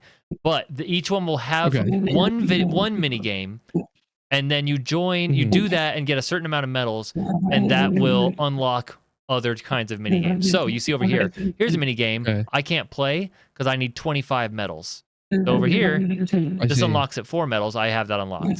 So speed maze, long walls. I've never done this before. Speed maze. Got the hang of mouse controls yet? It excites E-beef. E-beef, just calm down a second. Just trying to talk. This is gonna go up on YouTube later. E-beef, please. Please. Yeah, they let you zip all over the place. Pretty slick. Try not to hit E-beef, please. Try not to hit the electrified walls. E-beef. You've angered E-beef. I gotta watch my back tonight. Move quickly but carefully and get it in the hole. Get it in the hole. All right. Reaching the goal is pretty tough. E-beef doesn't hear that one. No. Oh, there you go. There's E-beef. Would you like to play? Yeah, let's try it out. Try it out. Let's try it out. Okay, so speed maze for us. All right. Side over here. All right, I don't know if is it just the one. Okay, should just need the one. All right, so medals collected, you get 1 if you 5, you get another if you get 250. I don't know what that means yet. We're gonna find out. Okay. All right, hurry to the goal without touching the sides. You're trying to get to the maze fast, so you want to get it with 2.5. You have 2.5 seconds. Go. Oh my god! Look, wait a minute. I was positioning beforehand. You just started without me. God, you bastards! All right. The E-beef's making fun of you. No fucking. You do it. Too slow. Ah. And you still weren't on pace. Yeah, no. No, Bronson's back, shooing away E-beef. Yeah, E-beef. Goodbye, E-beef. Our greatest soldier. Wait, what did I miss? Okay. E-beef. Okay. 4.3. So you need 2.5 if you want that. If I want the second medal. So so Bronson, we need to catch you up to speed. Because E-beef's not going to do it for you since she speaks her own language. So okay. All right. So, in order to unlock each portion of the controller that you're checking out, you have to go find all the different buttons and things on the controller. Now on the controller are different mini games, and you'll have one entry level mini game that you can go into and play the mini game and get medals, and then more mini games will unlock with more medals you get. So I'm just showing off one of the mini games right now, and this is about showing off the mouse controls. And 2.5 is hard as hell. All right. Yeah, that's a lot. This is on the highest sensitivity. All right. God. Okay. Mouse controls work pretty well. Okay. There you go. That didn't work. All right. Oh God, I hit my keyboard. Nope. This is not gonna happen. I'm gonna try one more time. Honestly, this is appetizing to me. What, the welcome tour? Oh my God. Yeah, Okay. I like the little time. Oh, you gotta try again. I have for to try one more time. 2.68. One more time. You're so close. Oh nope. Okay. Ah, yes. Okay. So There you go. all right. So we did it. We completed that mini game since it's only going to give us 2 apparently. And This is like weirdly fun. Like I've messed around with a little myself, and it's just like weirdly enjoyable mini games. Like one, it's one where you have a with the mouse, one with the resolution test. yes. Oh God. So Whoa, they unlock another side to it's another side. Now it's up and down. So all right. I imagine we know what this is gonna be. I'm just gonna do one attempt and fail, and then we'll hop out. Or you could nail it first try. I could nail it first try. You can. I believe. I believe you can. I literally have no room to be moving vertically on this surface. Yeah, no, this is not happening. I'm sure that'll go well. Nope, there's not enough room on my desk to do this. Oh man. Ugh. All right. So yeah. Hey, Yeah, at least you got the one medal. At least you got the one medal. I got the one. No. Nope. Yeah, this isn't happening. All right, so I've already unlocked all the other ones, so we'll go ahead and just... yeah, no. Let's go ahead and move to the next controller.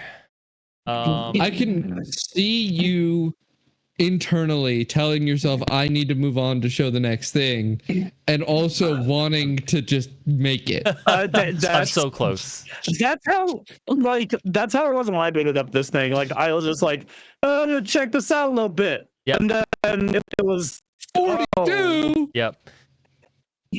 You have selected. Lord. No. All right, so yeah, as you can see, all right, so there's all these little spots to find. There's quizzes. Let's do a quiz. They quiz you. All right. Let's see. Boop, boop, boop. We're gonna do the quizzes. All right. Why attach with the buttons? The Nintendo joys got to connect to the magnets in the console's main body attract the SLSR buttons. What is my? Let a random alarm go off for no reason. E-Beef, you quit messing with me. All right. Beef. There are a couple reasons for this. For one, it makes the Joy-Con 2 controllers more difficult to detach. The SLSR buttons pop out ever so slightly when they're being pulled in by the magnets. This helps them attach. Yeah, apparently you have to like kind of pull pretty hard to get these things unhooked. Yeah, I was watching a video of a guy violently pulling it off. You have to like pull it down and out, and it's like you really got to go at it. Also, apparently it's fine afterwards. It can handle it. Huh. Fair enough. Also, as long as we're, actually, no, I better save that for the end, the conclusion, when we kind of talk about this thing's first week or near week and public perception and whatnot. Sure. All right. We learned that stuff on the next quiz. These are not, we just learned. That was no questions. Has hidden openings on it, like this one here. This gives magnets room to stick out. So it's just, it's lots of teaching you about the neat things about this console, which is neat, and probably shouldn't charge $10 so people can learn about this stuff. Yeah, this should probably already be on the console. Yes, It should be preloaded onto it. this should be preloaded.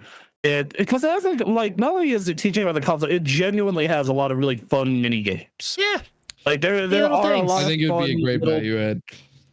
Yeah, like I said, make the console $460 if you really need to. It's like this should be on the console. So, from what I've heard, talking and like listening to former Nintendo employees, the short version of it is Nintendo of America and like Reggie and Iwata, even though he's from Japan, were like, this kind of stuff should be free to showcase the system. And then you have Nintendo of Japan and their game developers going, no, this product has value. We need to charge money for it. It's not just a value add, and that devalues our product, giving it away. Which, like Nintendo, for its entire life, has been in its own little fake reality bubble. Mm-hmm. Yeah. So... which is interesting because like I'm looking at this and like this is addressing concerns about the flimsy feeling, like looking build of the insides of these, and it's like, no, it's like this for a reason, and it is to make it durable. Because why? Like that's cool. Okay. Yeah, in fact, this is pretty specifically the reason why, if they're violently wrenched off, they're pretty much still fine, because that shape has some give to it. So when it does rip off, that give is enough for it to not damage that solid connector piece. Mind you, it totally can if you're really like if you do it a lot. But so this is what I was doing when I had the what do you call this thing? The controller you slot it into. The Joy-Con grip. Yeah, the grip. It's like there's like a little bit of give, and that made me worry. This is on purpose to make it less likely to be damaged. That's really interesting. Yep. Yeah, this is a neat way to learn about the system. Oh wait, now it's time for the quiz. Yes, that's a welcome for. I do wish that. So I have a couple of things. One, I wish this were a pack-in because it's genuinely really cool. Yep. I'm actually like not even upset that I spend $10 on this. Like, and I spent $10 on Aaron's copy.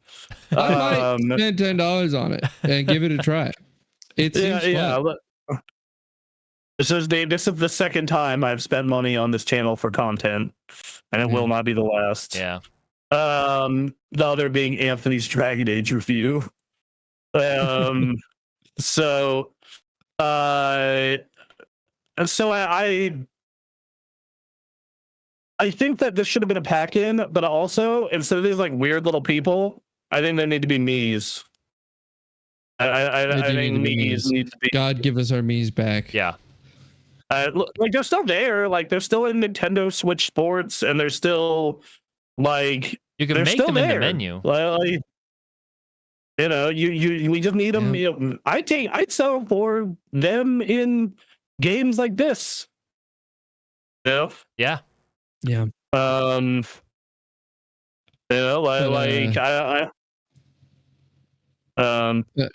it's I just want Mii's back. I just want them back, and they are coming back. So I'm waiting. Yep. Yeah. So and there's a lot of cool and I also think that this would go a long way as like showing people this isn't just a Switch 1. Right? Like I feel like that's a lot of sentiment I've heard is like it's a Switch 1, and then like you actually getting like, oh, this thing's actually like more powerful and has all these extra features and does all this other stuff, but they don't like think about that. Yeah. Well, I think for time's sake, we should move on to Fast Fusion or closing thoughts. I do want to see Fast Fusion though. Let's do some real quick Fast Fusion. Yeah, yes, and then I kind of expected we might end up accidentally going to 11, so I'm not sweating it too much. I will not be able to go all the way to 11. I do have something I got to do by the end of the night. All right. Okay, well then let's get in here. Maybe we can have our final thoughts while we do some Fast Fusion. Well, I want to talk about Fast Fusion though. Let's talk about Fast Fusion. Talk about it. So, I really dug this game. I think that. So, Wipeout died. The studio shut down. Nintendo had no intention of making a new F-Zero. Right. But futuristic racers are really goddamn cool.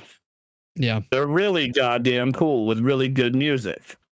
So, I'm super stoked on this game. I think it's one of the best looking games on the platform. I mean, the first one, or I guess the third one, was one of the best looking games on the Switch 1. This is the fourth game in this series. And I think that, like, there's even a mode in this that is just F-Zero. Like, boost and health are a shared stat. That's what the superhero mode is. And just, god damn, and it's only $15. Yeah. It's $15. Nice. That's really It's like arguably the best looking game on the platform. Everything's fine. Everything's fine. I'm just hitting buttons over here. Don't worry about it. Don't worry about it. You could do it. Was the earliest place you point could I die. could possibly crash is exactly what I did because I'm a pro gamer. As pro. So you're doing it to show you can recover and win from exactly. Yeah. So the one little interesting thing is there's boost pads on the ground, but to use them without slowing down, you have to like switch your polarity, like Ikaruga. Yeah. So like you have green and blue polarity. You have boost to manage, and you get boost back by picking up those coins. And yeah, like that's kind of it. And like some maps will add weather effects and obstacles. Like this one adds these giant spiky balls. What? He just got Goomba stomped. He got leapt up into the air, and then another dude came from on top and hit him in the head. Oh, that was messed up. Oh yeah, you can totally murk dudes. Like absolutely. Like if you can play the air game with the jumping right, but jumping eats boost, so you kind of have to choose. That guy just also got Goomba stomped. Yeah. Oh God, I hit the fan. Yeah. Oh, there you go. So it looks like a cool game. It looks like a cool game. It seems clearly well made, especially for being an indie game, especially for its price. This is dope. And this is on the slowest speed. There's a bunch of, it's not just all these ships that they have, but the reason it's called Fast Fusion is to confuse all these ships to create new different kinds of ships you're liking. It's neat. I like it. And in a post Wipeout world, this is good to have. Yes, like Persona. Yes. Yes, and I do think that like I've gotten to do some of the later stuffs, and even on medium, dude, it gets fast. Yeah. It's not quite F-Zero GX fast, but it gets fast, and they start adding rain and other effects and just stuff like that. Like it's something, man. Nice. It's something. That's cool. Yeah, I'm gonna be checking this out over time and try to beat it. Yeah, I'm absolutely gonna be doing the same thing. Like this is probably gonna take me most of the year, right? Just because I'm gonna be playing it off and on. Like it's not like Mario Kart where I'm like binging it like just an addict. Yeah, this is definitely like I'm going to bed. Let's bang something out here. Yeah, I'm treating Mario Kart like that. Right. Yeah. Weirdly enough, because it's the portable, you can have it by your bedside, and I've been doing it for and I've been doing it for Breath of the Wild, just because about like Breath of the Wild has the ambient music and the all the stuff going on. Like it's a good, it's the advantage of a handheld. I can't believe how good this game looks from indie game and a handheld game though.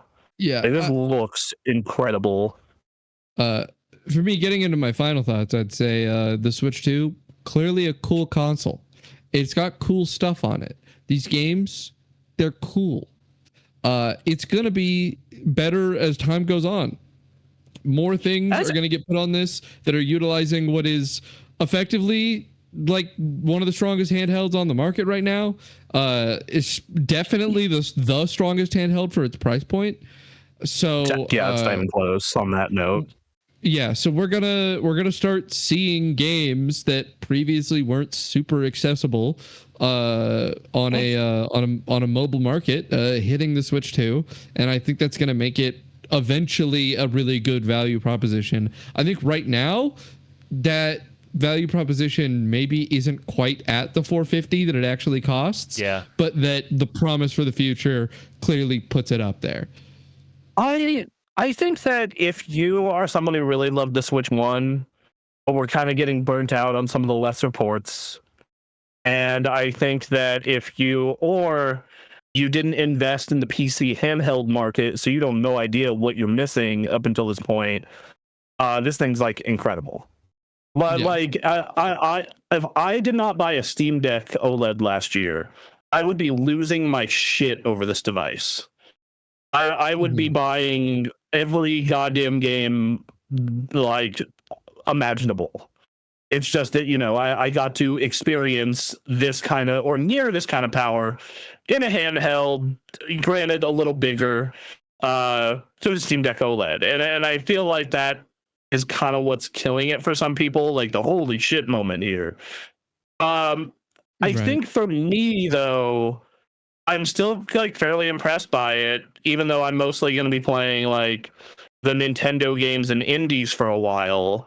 Until, as you said, the value proposition, perks up. Obviously, for me, one of my big killer games for the year is Donkey Kong, and it's out in a month. The other, the other big thing in my mind is like the public reception of this thing seems just like very split because like I talked about it earlier. This thing has a real touch glass effect going on. Because you have like, if you went on TikTok, YouTube, Twitter, Blue Sky, you would swear this thing was gonna fail. But like, you would think that this thing is gonna bomb. No real human being I have spoken to dislikes the Switch. Yes. Like no person I know. Like I think Anthony and you have had the most muted response, and even both of you were like, "Yeah, cool. I can't wait to put more time into it." And I think that I think that's proven because as of today, it is the most successful first 4 days for a console ever. Damn. It did, according to Bloomberg, it did 3.5 million over the course of the 4 days. That feels like a funny modifier for describing the most successful launch, though. Like the first 4 days, so it's not the most successful first day, right? Somebody else had the most successful day one, I guess. Or they'd be saying that. But I then it's also not the most, like, it's been like 2 and 3 days also. So I feel like they would have used that. Let me but the fourth day must have really hit. Oh no, it is of all time because the previous record was PS4 at just over 1 million. This thing, so it's the most successful day one. Yeah, it is. It is by far the most successful day one. It isn't even close. Oddly, I think that's not a function of its popularity. While it is incredibly popular, I think that's a function of the fact that they had the units. Yeah. I do too. I had always said that like.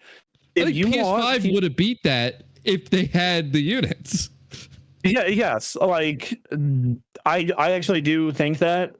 But PS5 apparently did 2.1 to 2.5 on launch day is what people are guessing. But this apparently did 3 million in day one. So that's still crazy. This is an incredible portent for the future of the Switch 2, because I the PS4 obviously won the generation. It was very successful, and I think that a big part of that is that a lot of people had it, and that it wasn't getting made fun of. And I think that the Xbox One and PS5 both had the problem of it would have been more successful and probably more successful over time if more people could have it, and that the hype for them didn't get muted as time went on. And then by the time they did finally have stock available, everyone who super cared got a PS5 already. And so a lot of the word of mouth buys probably fell off and didn't end up purchasing consoles that they would have. In the sphere of excitement that would have come with as successful a launch as it had. I know multiple people that are like casual work associates who are buying Switch 2s just because the launch is so successful. Oh man. And I they're think like, that it must be huge if everybody's so excited about it. And I think that's because Switch 1, a lot of people were really happy with. I love my Switch 1. Like, I played the living crap out of that thing. They're coming in with goodwill. A lot of goodwill. And like, I don't think $450 is a bad price point. I think the people who are being unreasonable about the price point either just had very unrealistic expectations, and there's not many of them. It's a disappointing price point because I don't want to spend $450, and yet I did. Right. So yeah, I was hoping for 400. I was hoping for 400, and like one sentiment I see from the detractors a lot is, and I've brought this up a couple of times, is like, oh, get a Steam Deck. It's $400. And I'm like, I own a Steam Deck, and I love the Steam Deck. I have the OLED version, and here's the thing with the Steam Deck. It requires a level of tinkering and knowledge that a lot of people are probably not willing to put up with. Yeah. Like, perfect example is I love Dragon Ball FighterZ. I wanted to play it on a handheld. I decided to get it running on deck. Oh, it's not verified. Well, let's check Proton DB. Oh, it won't run because of anti-cheat unless I install this experimental version of Proton, and then it may work, but you still can't connect to the internet. You can only do training mode, which, like, fine, but still kind of annoying. Or it's a game that is deck verified, comes like shit, like Baldur's Gate 3. And I think that, like, and then the case of the ROG Ally, it's like the amount of tinkering with mobile Windows is bad. And then everyone's like, this Xbox handheld. I'm like, dude, that's serving a different market. I think it's going to be $800, maybe $700 if you're lucky. They just raised the price of the Xbox to $600. There's no... Nintendo made me spend about $100 more than I wanted to spend. So I should get to rip someone in half like a traumatized bonobo. Okay. All right. Sure. Yeah. All right. That's just how things work. If anyone wants to volunteer to be ripped in half by Duncan like a traumatized bonobo, they're not normally violent, but if they're traumatized, they could rip you in half. So I think that a lot of the detractors for this thing are a lot of fluff. I even think that, I think for a first year of first party games, that's even great. Like, for the first year, you're getting Mario Kart, you're getting Metroid, you're getting Pokemon ZA, you're getting a Splatoon spinoff. That's weird. That is weird.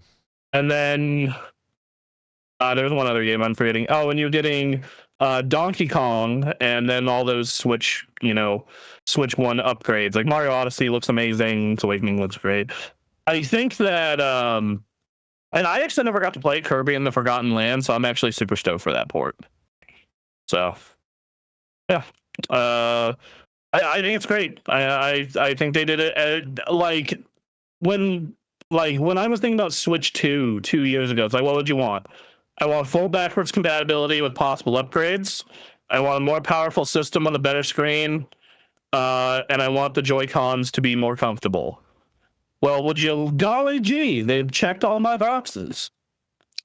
They made the Joy-Cons less comfortable for me. So I guess I should get to rip someone in half like a traumatized. Well, you can still use Switch 1 Joy-Cons. You just can't connect to the side system. Oh, but if you want to hold them separately. Yeah, so you can connect them wirelessly, still use them. Same thing with the Pro controller, which is why Best Buy tried to scam us. I see. Yeah.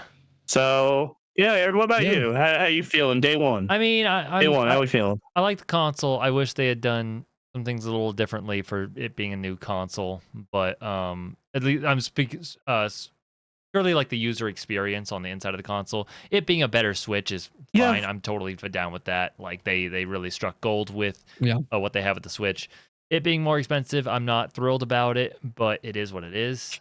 And then the increased price in games is not even, it's not a Nintendo thing. That's like games industry. like that's a conversation that's been happening. So they just knew they could like take the brunt of it, I guess. Right. Yes. So they decided to.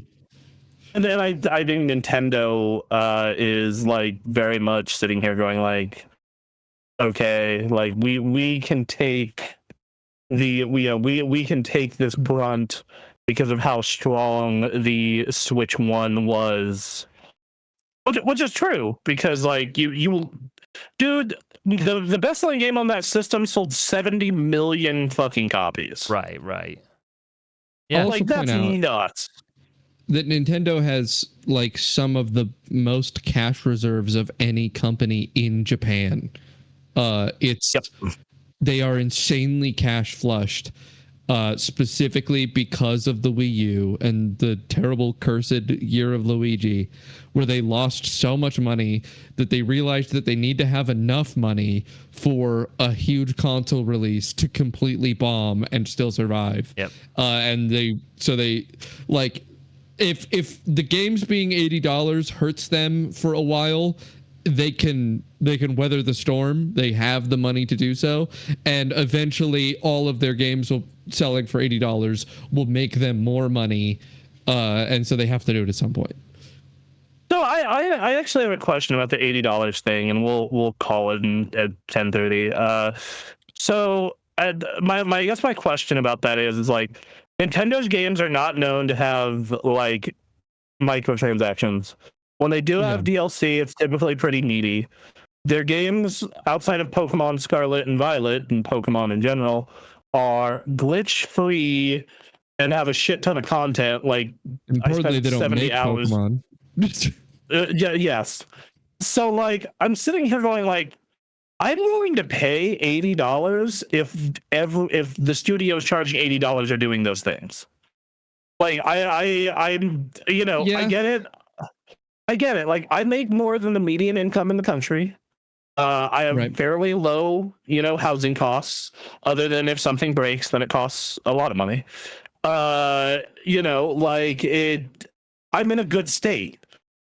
But I even think back to like I think my number one bitching point with games is like they're not like, and why I love Nintendo so much is like I played Mario 1 to 2 years ago and it was polished, and to do everything in the game it was like 30 hours, and it looked good and it ran good and it didn't nickel and dime me and have gross microtransactions, and I was like, yeah, I wish all video games were this.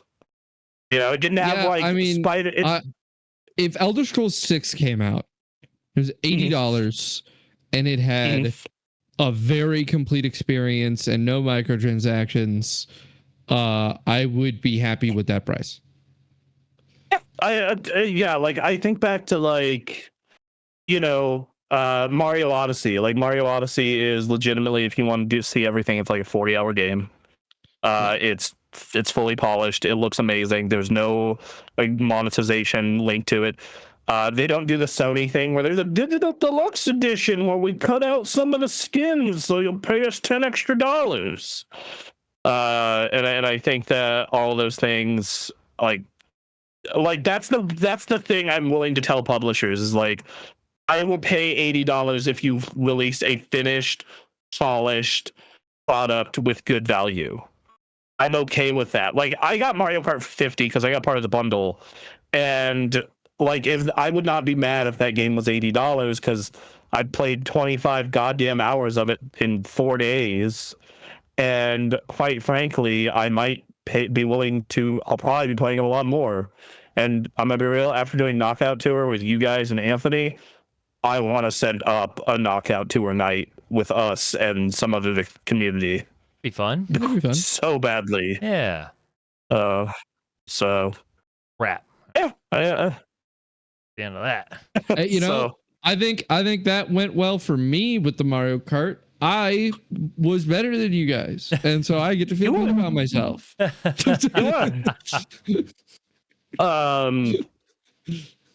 So yeah, no, that's great. I think that it's a great launch week. This is probably the most fun I've had with a console launch since the PS4. Probably the most fun I've had with a console launch since